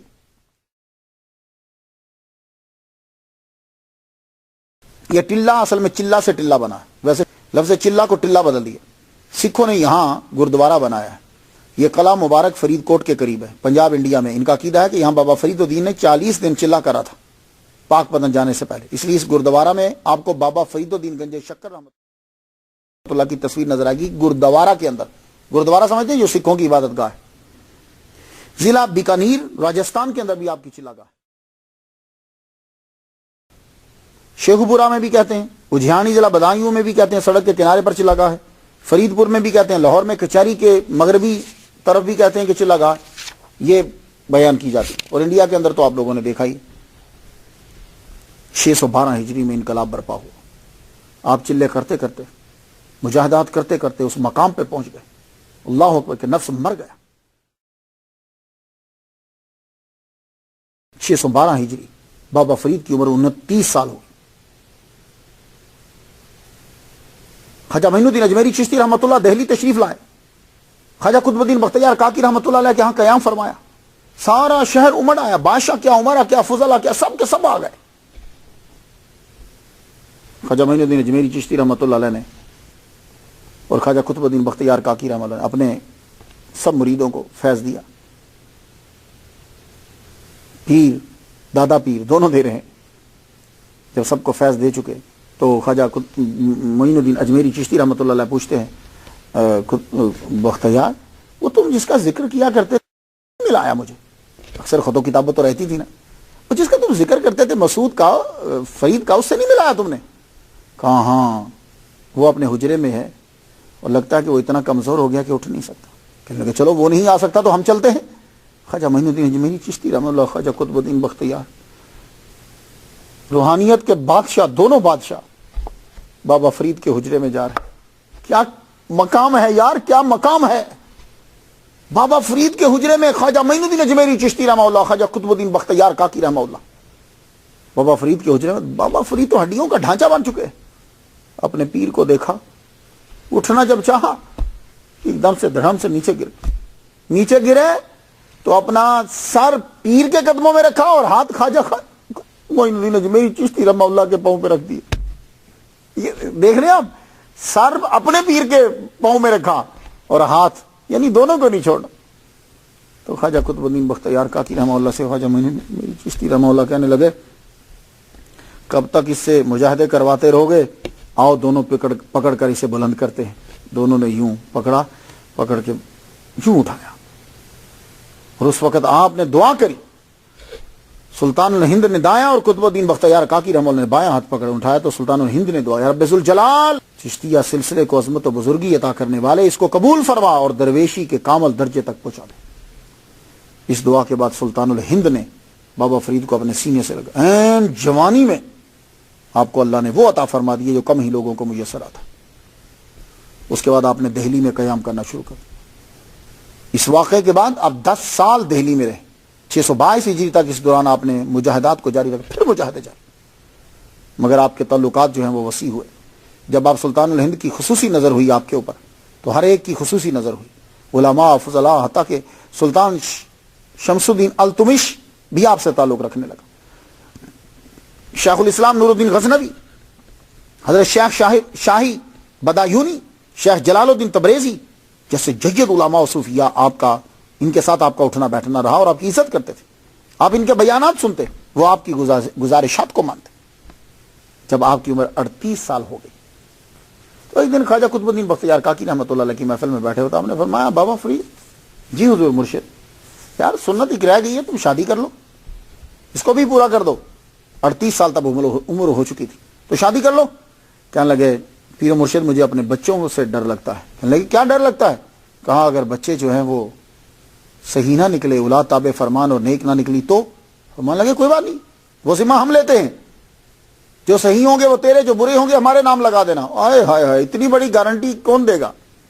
ہمارے نام لگا دینا کہ یعنی ہمارے ذمہ ڈال دینا, یعنی مطلب ایسا نہیں ہوگا, ہم کہتے ہیں کہ جاؤ سنت پوری کرو. اللہ اکبر جل شانہ. اس کے بعد آپ ہانسی میں گئے اور آپ نے 4 شادیاں جو ہیں اپنی ظاہری زندگی کے اندر کی. پہلی شادی 621 ہجری میں بابا فرید الدین گنج شکر نے ہانسی میں کی. یہاں ایک نیک عورت تھی, بی بی نجیب النساء, یہ محمد عظیم شاہ صدیقی رحمۃ اللہ کی دختر نکاح تھی. 634 ہجری تک ہانسی میں رہے. ان کے بطن سے اللہ تعالیٰ نے آپ کو 7 اولادیں دیں. 6 کا بچپن میں انتقال ہو گیا. ایک صاحبزادی بچی شرف النساء. کہتے ہیں کہ ان کا عقد ہوا تھا بابا وہ جو تھے حضرت علاؤدین صابر کلیری رحمۃ اللہ علیہ. تو بی بی نجیب النساء کا وصال جودھن میں ہوا ہے, وہیں ان کا مزار ہے. دوسری شادی آپ نے 632 یا 634 1237 کے قریب آپ نے ہجری میں کی, عیسوی میں کی. ان کا نام خاتون بیگم ہے. کہتے ہیں کہ یہ غیاث الدین بلبن کی بیٹی ہے. ہوتا ہی ہے کہ لوگ اپنے پیر کو مشہور کرنے کے لیے کہیں نہ کہیں جوڑ دیتے ہیں. کون اتنے سینکڑوں سالوں کے بعد کون تحقیق کرے گا؟ میں یہ کہتا ہوں کہ غیاث الدین بلبن کی بیٹی کا جو واقعہ بنایا گیا ہے, اس سے کوئی بابا فرید کی شان بڑھتی تو نہیں ہے. وہ واقعہ ذرا سن لیجیے. بابا فرید گنج شکر اس کے گھر میں گئے, محل کے اندر گئے. پہلے تو ڈھونڈو کے محل میں کہاں گئے, محل کے اندر گئے, گزر رہے ہیں، حرم سے گزرے تو آپ کی نظر عورت کے اوپر پڑ گئی. یہ ان کے شان شان ہے یہ واقعہ بنانا. جب نظر پڑ گئی تو آگے سے اب معلوم تھا کہ اعتراض تو ضرور ہوگا، تو کہنے لگے، نظر جب پڑی تو کہنے لگے یہ میں نے خود نہیں ڈالی، اللہ نے ڈلوائی ہے. اب اسے یہ دیکھنا ہے کہ پہلے تو یہ دو سوال بنتے ہیں. کیا سلطان غیاث الدین بلبن 632 ہجری میں دہلی کا بادشاہ تھا؟ ایک. دوسرا سوال، 632 یا 634 میں اس کی بیٹی اس عمر کی تھی کہ بیایا جا سکے اس کو؟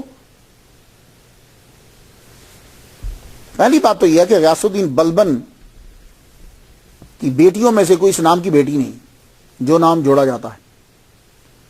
اب ذرا سن لیجئے سلطان غیاث الدین بلبن کب آئے.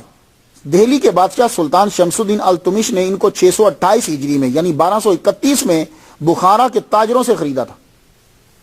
تو گویا کہ سلطان غیاث الدین بلبن سلیو، غلام بن کر جو ہے وہ دہلی کے بادشاہ کے پاس آئے. A new history of Indo-Pak. اس میں ہے کہ آپ کو منگولوں نے پکڑ کر بیچ دیا، آپ کو خریدا خواجہ جمال الدین بصری نے، انہوں نے ان کو شمس الدین التمش کو پیش کر دیا. یہ 1232 کی بات ہے. پھر پانی لانے اور لے جانے کی ڈیوٹی لگی سلطان غیاث الدین بلبن کی. اس کے بعد یہ ترقی کرتے رہے. یہ بات آپ سمجھ رہے ہیں؟ 1246 سے لے کر 1266 تک یہ مسعود شاہ اور نصیر الدین کے ماتحت رہے. 1266 میں یہ دلی کے تخت پر بیٹھے اور 1287 تک رہے. جب یہ 1266 میں تخت پر بیٹھے تو تاریخ دان لکھتے ہیں کہ ان کی عمر 60 سال تھی. تو اب بابا فرید نے جو شادی کی ہے دوسری، جسے بلبن کی بیٹی قرار دیا جاتا ہے، وہ 1237 میں. تب بلبن کی عمر 29 سال تھی، سلطان غیاث الدین بلبن کی، اور بابا کی عمر اس وقت 49 سال تھی. اب آپ خود فیصلہ کریں کہ بلبن کی عمر 29 سال ہو تو کیا اس کی کوئی ایسی بیٹی ہوگی جس سے بابا کا نکاح ہو جائے؟ تو یہ سارے میں نے آپ کو تاریخ کے حوالے دے دیے، اس پہ دیکھ لیجیے. ہاں یہ ٹھیک ہے کہ بابا کا عقیدت مند تھا سلطان غیاث الدین بلبن. ہو سکتا ہے کہ ہانسی کے اندر جب وہ امیر تھا تو ملاقات ہوتی ہو، اور بعد میں بھی اس نے ملاقات کی ہے، لیکن یہ ضروری نہیں کہ بابا کا درجہ جو ہے وہ اس سے بڑھ جائے گا کہ سلطان غیاث الدین بلبن کی بیٹی ان کے گھر تھی. تیسرا نکاح آپ نے 1242 میں کیا. اس کی وجہ کیا تھی کہ آپ کے ایک مرید تھے سید انعام الحق، یہ جودن میں آ گئے اور ان کا انتقال ہو گیا.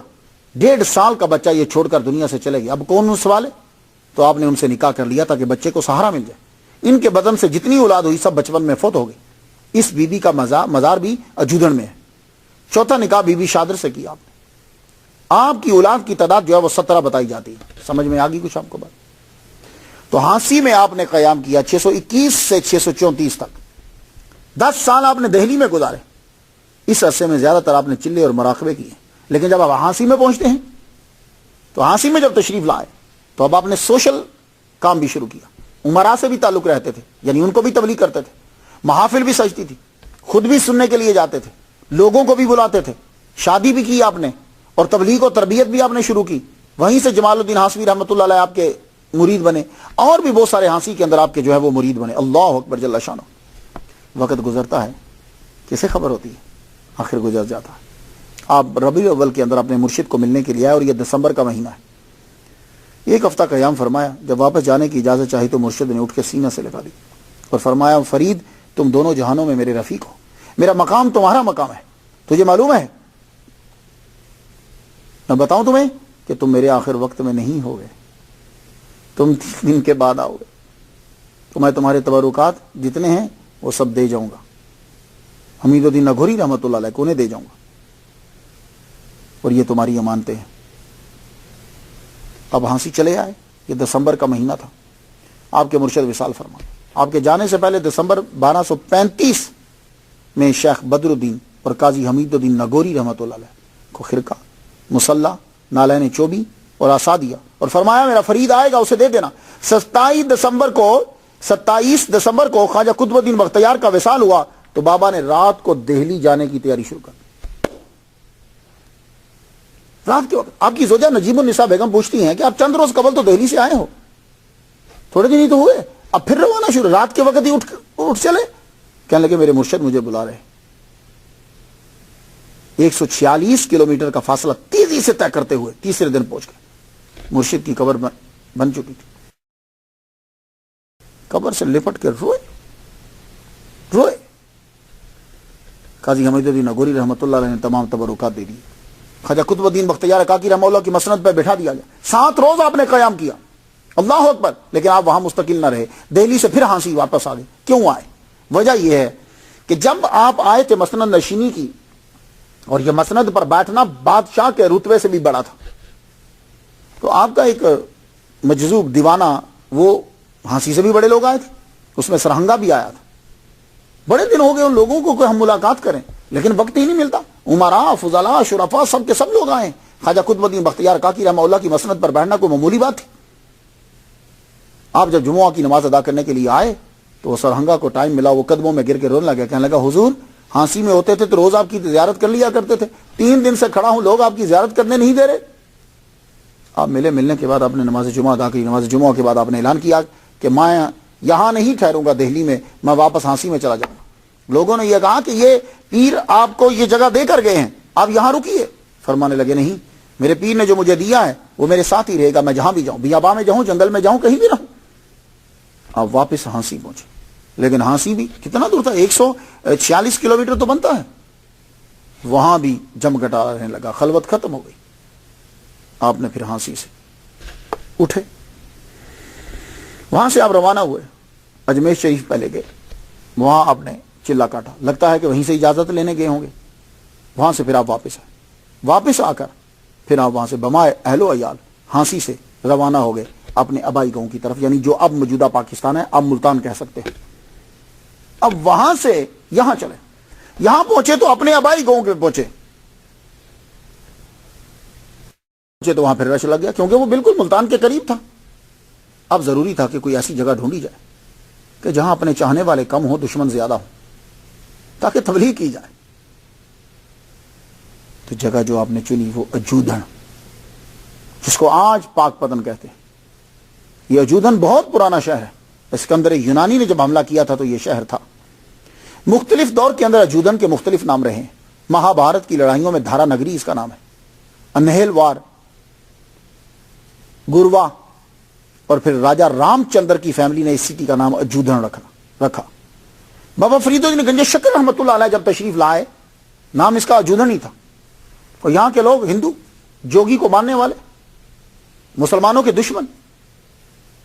آپ جب یہاں تشریف لائے تو یہ دریائے ستلج کے کنارے پہ واقع ہے. لاہور سے 207 کلومیٹر بنتا ہے. اور آپ دریا کے کنارے وضو فرمانے لگے. وضو جب فرما رہے ہیں تو ایک بندہ دور سے بولا, کہنے لگا یہ نہ جگہ پاک ہے نہ پانی پاک ہے, وضو مت کرو. تو جگہ کو پتن کہتے ہیں, وہاں کر کشتیاں بھی لگتی ہیں, لوگ بھی رہتے ہیں. تو آپ فرمانے لگے پاک پتن, پانی اور جگہ دونوں پاک ہیں. تو یہ آپ کے منہ مبارک سے نکلا تو قبولیت ہو گئی. لیکن شہروں کے نام تب پڑتے ہیں جب گورنمنٹ کی طرف سے اعلان ہوتا ہے. ویسے تو آدمی مختلف جگہوں کے نام رکھ لیتے ہیں. بابا نے کہا مشہور تو ہو گیا, لیکن اس کے بعد میں جب تاریخ پڑھتا ہوں تو اکبر اعظم نے اپنے دور حکومت میں بابا فرید الدین گنج شکر رحمت اللہ علیہ کی وجہ سے اس کا نام ہی آفیشلی پاک پتن رکھ دیا. تو آپ کبھی پاکستان آئے تو صوبہ پنجاب کا یہ ضلع ہے پاک پتن. تو آپ نے یہاں آ کر ویران جگہ کا انتخاب کیا. درختوں کے جھنڈ تھے, پرانی سی مسجد تھی, کوئی آتا نہیں تھا. آپ نے کہا یہاں پڑاؤ ڈال دو. آپ کے مریدین جو آپ کے ساتھ تھے, آپ کے اہل خانہ صاحب, وہاں پڑاؤ ڈال دی. کئی دن کھانے کو کچھ نہیں ملا. یہ بابا فرید اجودھن میں پہنچ گئے. تیسرا قیام آپ کا بڑا دہلی, بڑا قیام بولو دہلی, ہانسی, اس کے بعد اجودھن. اب یہ آخری قیام ہے.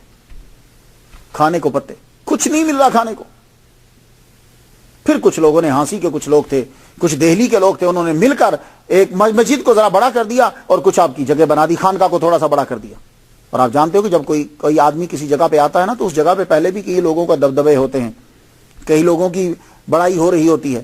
تو جب کوئی آدمی زبردست وہاں آتا ہے تو اس کی بڑائی پہ اٹیک ہوتا ہے, وہ کم ہوتی ہے. تو پھر وہ کیا کرتا ہے, پھر وہ دشمن ہو جاتا ہے, محنت کرنے کے بجائے اس کو تباہ کرنے میں لگ جاتا ہے.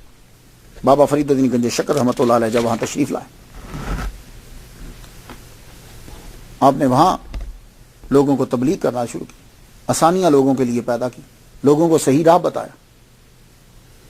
تو اللہ تعالیٰ جب اپنے بندوں کی بڑائی, اپنے بندوں کی عزت کو بڑھانا چاہتا ہے نا, تو کوئی ایسا واقعہ ان سے رونما ہو جاتا ہے جس سے ان کی شان جو ہے وہ بڑھ جاتی ہے, اللہ کروا دیتا ہے. تو پاک پتن میں ہندوؤں اور جوگیوں کا قبضہ تھا. تمام لوگ اپنی پریشانی جوگیوں کے پاس لے کر جاتے. اب جوگیوں کا کھانا پینا کس پہ چلتا تھا؟ بدماشی ہے. زبردستی لوگوں کے گھروں سے اس دور کے اندر مواشی، جس کو آپ مویشی کہتے ہیں، جانور اور دودھ، یہی تو ہوتا تھا. تو ایک عورت سے کئی دن سے دودھ نہیں آیا تھا، تو جوگی نے اپنے 2 چیلے بھیجے، جاؤ اس کو جا کے بوڑھی عورت کو کہو کہ تیرے گھر سے دودھ ابھی تک نہیں آیا، تم اگر دودھ لے کر نہیں آؤ گی تو دیکھنا پھر تمہارے جانور میں کیسے مارتا ہوں. یہ وہ میسج دے کر وہ چیلے واپس آ گئے. وہ بڑھیا بیچاری اٹھی، اٹھ کے اس نے مٹکا لیا، بڑی مشکل سے چلتی چلتی بیچاری کیسے جا رہی ہے، تو رستے میں بابا فرید گنج شکر رحمۃ اللہ علیہ کی نظر پڑ گئی. فرمان لگے، بڑھی اماں سے کہنے لگے آپ سے تو چلنا دشوار ہے، اوپر یہ سر پہ مٹکا اٹھا کے کہاں جا رہی ہیں، مجھے دیجیے میں آپ کی ہیلپ کر دوں. وہ بیچاری رو پڑی. کیا بتاؤں، وہ جوگی ہے نا، یہ اسے ضرور دینا پڑتا ہے، اب میں چل بھی نہیں سکتی لیکن مجبوری ہے. اس نے ابھی بڑی سختی سے بندے بھیجے میرے پاس. ہم نے فرمایا اچھا چلو میرے پاس بیٹھ جاؤ. وہ بیچاری تھکی ہوئی تھی، بیٹھ گئی آپ کے پاس. آپ نے اس کے ساتھ گفتگو کی اور کہا سنو، جب اللہ کا ڈر دل میں آتا ہے نا پھر سب کا ڈر ختم ہو جاتا ہے. اپنے دل میں اللہ کا ڈر لے آؤ اور یہ سب کا ڈر ختم کرو. یہ جوگیوں کے ڈر، ان کے ڈر یہ اپنے من میں مت بٹھاؤ، اللہ کا ڈر لے کر آؤ. باتیں بڑی اچھی لگی. بڑھیا کو یہاں دیر ہو گئی. جوگی نے چیلوں کو پھر بھیجا، جاؤ پتا کر کے آؤں ابھی تک آئی کیوں نہیں، دیر بڑی ہوگی. وہ جو ہی گزرے تو نظر پڑ گئی کہ بڑھی اماں تو بابا فرید کے پاس بیٹھی ہے. چیلے بھی آ گیا، تم یہاں کیوں بیٹھی ہو، گرو بلا رہے تمہیں. آپ نے فرمایا تم بھی بیٹھ جاؤ، کیوں اس پہ ظلم کرو، بیٹھو ذرا تھوڑی دیر بیٹھ جاؤ پھر چلے جانا. اب بیٹھے فرمانے لگے سنو، ظلم سے روزی کیوں چھینتے ہو؟ یار کیا ان کے زبان کے اندر کیا مٹھاس ہے، ظلم سے روزی کیوں چھینتے ہو؟ مجھے یہ بتاؤ، تم آج اس بڑی اماں سے دودھ چھیننے کے لیے آ گئے ہو، زبردستی دودھ لے جا رہے ہو. بتاؤ جب تم پیدا ہوئے تھے تو اس وقت دودھ تمہیں کس نے دیا تھا؟ کس نے دیا تھا؟ جبکہ تم نہ ہاتھ ہلا سکتے تھے نہ پاؤں ہلا سکتے تھے، کس نے دودھ دیا تھا؟ کہنے لگے جی ہم نے ہماری ماں. تو تم نے کوئی زبردستی کی تھی؟ کہا نہیں. تو کہا اصل میں وہی اللہ ہے کہ جس نے اس وقت تمہیں روزی دی تھی اب بھی دے گا. آپ کی باتوں میں اتنی مٹھاس تھی. وہ بیٹھ گئے. گرو نے کہا یار نہ عورت آئی نہ چیلے آئے، گئے کہاں؟ وہ اٹھ کر جب آیا تو دیکھتا ہے کہ یہ دونوں بیٹھے ہوئے ہیں، عورت بھی اور چیلے بھی. کہنے لگا تم یہاں بیٹھے ہو؟ انہوں نے جس نے جب بابا فرید کو دیکھا تو اور غصہ آیا. میں منتر سے تم سب کو بھسم کر دوں گا، اڑا کے رکھ دوں گا. آپ نے فرمایا اچھا پڑھ منتر. کیا پڑھتا ہے تو؟ آپ نے جب جلال سے کہا وہ منتر بھول گیا اور بے ہوش ہو کے نیچے گر گیا. جب اٹھا تو وہ سمجھ گیا، وہ جوگی سمجھ گیا کہ یہ جادوگر نہیں ہے، یہ جادوگر نہیں ہے. وہ یہ اس بات کو سمجھ گیا، وہ آپ کا مرید ہوا. اور جب جوگی مرید ہو گیا پورا وجودن فتح. اب لوگ آتے آپ کے پاس، آپ ان کو تبلیغ کرتے، دین سکھاتے. لیکن کبھی کبھی ایسا ہوتا ہے کہ لوگوں کے دین کو، ایمان کو پکا کرنے کے لیے کرامت دکھانا پڑتی. ایک عورت آ گئی، اس کا خاوند مر چکا تھا، وہ بیچاری بیوہ تھی، اس کی 3 بیٹیاں تھیں. اب وہ کیا کرتی؟ ایسی حالت میں بندہ گناہ کی طرف چلا جاتا ہے جب اس کے پاس پیسے نہیں ہوتے، اور خاص طور پہ جب بیٹیاں جوان ہو جائیں. کہنے لگی بابا میری بیٹیاں جوان ہیں، میں شادی کیسے کروں؟ آپ نے فرمایا جا مٹی کا ڈھیلا لے کر آ. اس نے مٹی کا ڈھیلا اٹھایا اور آپ نے 3 مرتبہ کل شریف پڑھا، کل واللہ احد اللہ الصمد لم یلد ولم یولد ولم یکن لہ پھونک ماری. فرمایا جاؤ یہ سونے کا بن گیا، بیچو اور جا کے زیور بناؤ اور کھاؤ اور کھلاؤ. وہ عورت چلی گئی.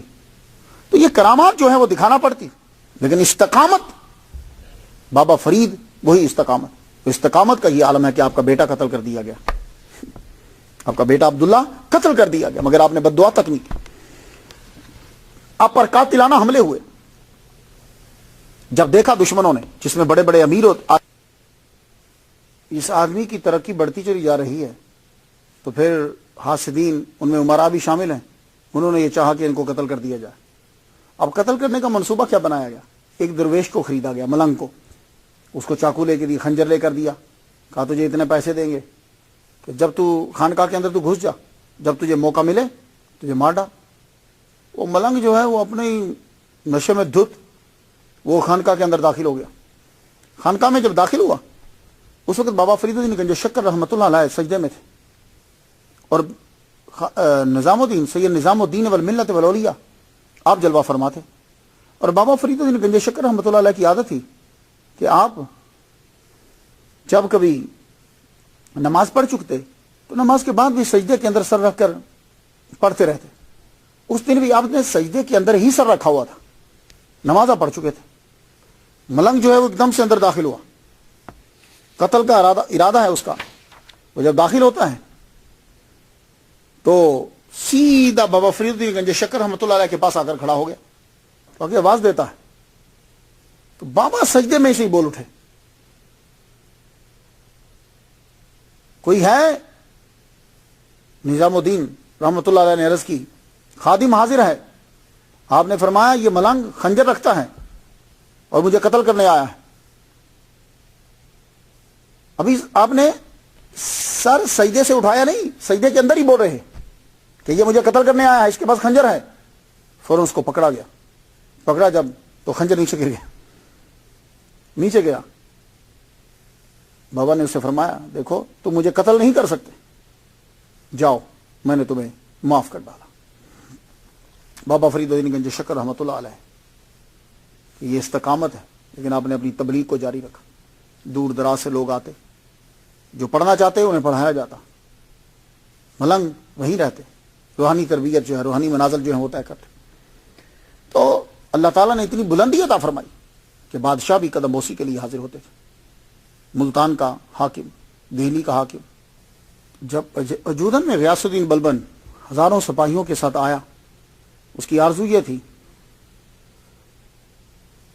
اس وقت ہند کا بادشاہ سلطان ناصر الدین محمود تھا، اس کا دل تھا کہ میں بابا کی زیارت کروں، لیکن غیاث الدین بلبن نے یہ کہا کہ تم مت جاؤ، پہلے میں جاتا ہوں۔ بابا فرید الدین گنج شکر رحمۃ اللہ علیہ کو جب معلوم ہوا کہ غیاث الدین بلبن آ رہا ہے تو آپ نے کہا بھائی ہم باہر ہی نہیں نکلیں گے، ہمارا کیا تعلق بادشاہوں سے اور امراء سے ملنے کا، ہم نہیں ملیں گے۔ حضور آپ کی زیارت سے کسی کا بھلا ہو جاتا ہے تو آپ کیوں روکتے ہیں؟ آنے دیجیے، ملنے دیجیے۔ تو غیاث الدین بلبن میں بھی یہی عرض کرائی، لوگوں کو بھیجا، حضور ہم صرف آپ کی زیارت کر کے چلے جائیں گے۔ پھر آپ مان گئے، مان لگے ٹھیک۔ ایک اونچی جگہ پہ آپ کو ٹھہرایا گیا، ہزاروں سپاہی یوں آتے، زیارت کرتے، گزر جاتے، زیارت کرتے چلے جاتے، زیارت کرتے چلے۔ آپ کے کپڑے مبارک آستین کو ہاتھ لگاتے، اور آپ کا لباس جو ہے وہ اتنی مرتبہ ہاتھ لگایا گیا کہ آپ لباس جو ہے وہ پھٹ گئے۔ مجھے اچھی طرح یاد ہے جب میں پڑھتا تھا جامعہ نعیمیہ میں، مفتی محمد حسین نعیمی رحمۃ اللہ علیہ، ان کے ظاہری حیات کے اندر خواجہ معین الدین اجمیری چشتی رحمۃ اللہ علیہ کے کچھ زیادہ نشین تشریف لائے، میں نام بھول گیا ہوں، وہ بہت چھوٹا تھا۔ جب وہ دادا صاحب گئے تو لوگوں نے اتنی مرتبہ ان سے ہاتھ ملایا کہ ان کے ہاتھ سے خون نکلنے لگ گیا تھا۔ تو بابا فرید کوئی آپ کے آستین کو ہاتھ لگاتے، جبے کو ہاتھ لگاتے، وہ پھٹ گیا۔ آخر میں آپ اندر تشریف لے گئے، غیاث الدین بلبن ہوا۔ آپ نے فرمایا ہم فقیروں کے پاس کیا لینے آئے؟ اس نے کچھ کاغذات یعنی یہ شہر ہیں، اس نے کچھ کاغذات دیے، کہا یہ شہر ہیں، یہ گاؤں آپ کے نام کرتا ہوں۔ آپ نے فرمایا ہمیں ان کی ضرورت نہیں ہے، کچھ اس نے نقدی دی۔ آپ نے فرمایا جاؤ جا کے خانقاہ میں ان کو تقسیم کر دو درویشوں کو۔ اس نے سر اپنا قدموں میں رکھ دیا۔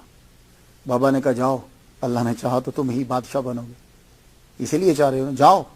لیکن جاتے ہوئے یہ کہا کہ فیاضی، سخاوت یہ اچھی عادت ہے۔ 664 ہجری میں ناصر الدین محمود کے بعد یہی بادشاہ بنا۔ آپ کی خانقاہ ایک یونیورسٹی کا درجہ رکھتی تھی جہاں مروجہ علوم اور تصوف کی تعلیم دی جاتی تھی۔ آپ غضب کے شاعر بھی، کچھ لوگوں نے تو اس بات کا انکار کیا کہ آپ شاعر نہیں ہیں، لیکن نہیں، آپ غضب کے شاعر۔ عربی میں بھی کلام بولتے تھے، فارسی میں بھی کلام بولتے تھے، لیکن پنجابی میں کلام بولا ہے، اس میں اختلاف ہے۔ آپ دہلی میں رہے، فارسی میں کلام بولتے تھے، زبان فارسی کی تھی۔ ہانسی میں گئے، ملی جلی کلام آپ بولتے تھے۔ یہاں آ کے کہتے ہیں کہ پنجابی میں بھی آپ نے کلام کرنا شروع کیا۔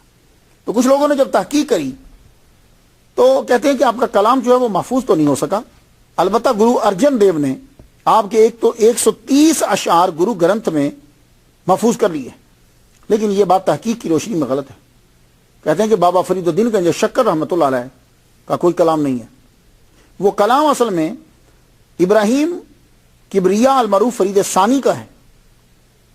وجہ یہ ہے، ڈاکٹر ایوس راما کرشنا کا کہنا ہے کہ یہ بابا فرید کا نہیں، کیونکہ بابا فرید الدین گنج شکر رحمۃ اللہ علیہ سے بابا گرو نانک کی اور گرو ارجن کی کوئی ملاقات نہیں ہے۔ یہ گرو ارجن جو ہیں، اس کا بڑا احسان ہے اس گرو کا سکھوں کے اوپر، کہ اس گرو نے سارا کلام جو تھا بکھرا ہوا وہ سمیٹ کر اس میں گرو گرنتھ میں جو ہے نا وہ شامل کر دیا۔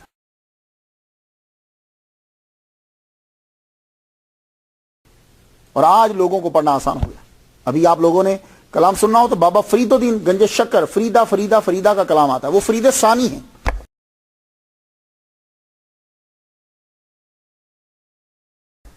یہ تحقیق جو ہے وہ یہ کہتی ہے، ان کا کلام جو ہے وہ بیان کیا جاتا ہے، جو تے مارن مکیاں تینانا ماری گھم، اپنے گھر جائیے پیر تینا دے چم۔ یہ آپ کو ایک مثال دے رہا ہوں، جو تمہیں مکے مارتے ہیں تم انہیں مکے نہیں مارو، بلکہ پہلے ان کے پاؤں چومو اور پھر اپنے گھر چلے جاؤ، سر جھکا کے عاجزی کا اظہار کرو۔ تو اس طرح کا بہت سارا کلام جو ہے وہ آپ کو وہاں ملے گا۔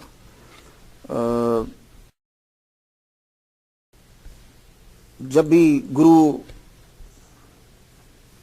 یہ کیا کہتے ہیں گردوارے کے اندر کلام پڑھا جاتا ہے تو ان کا کلام جو ہے وہ بہت پڑھا جاتا ہے، اس کے معانی ہیں، لیکن وہ کلام جو ہے وہ اصل میں بابا فرید الدین گنج شکر رحمۃ اللہ علیہ کا نہیں۔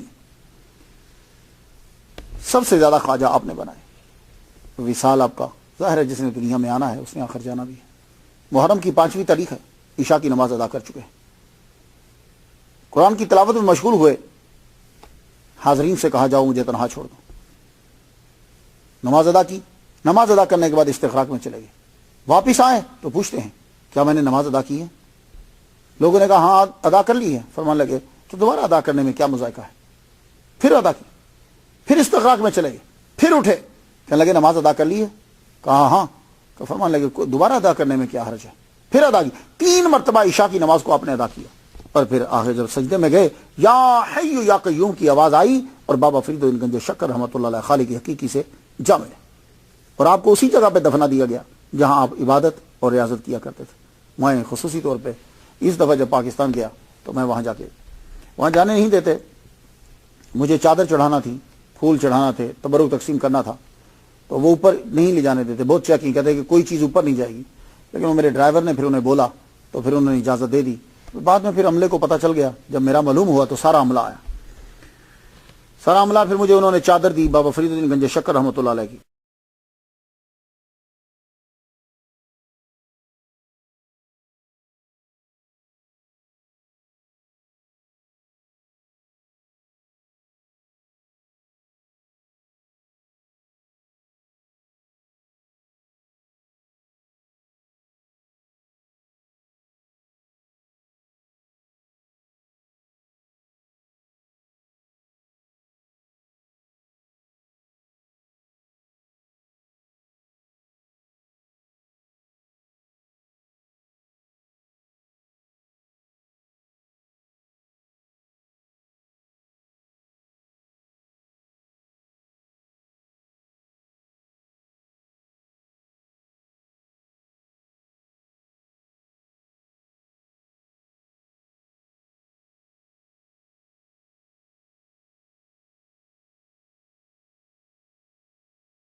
یاد رکھیے گا، وہ پردے کے اندر ان کی جو ہے وہ قبور ہیں، اور قبرستان ان کے خاندان کا وہ.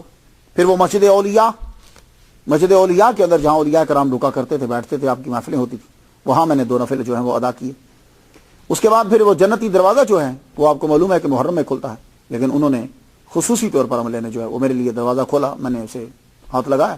یہ جو بہشتی دروازہ ہے اس کے بارے میں اکثر لوگوں کو جو ہے وہ اعتراض رہتا ہے، تو کہتے ہیں کہ یہ بہشتی دروازہ یہاں خواجہ نظام الدین والملت والاولیاء نے اس جگہ کے اوپر اللہ اکبر جل شانہ محمد مصطفیٰ صلی اللہ علیہ وآلہ وسلم کو دیکھا.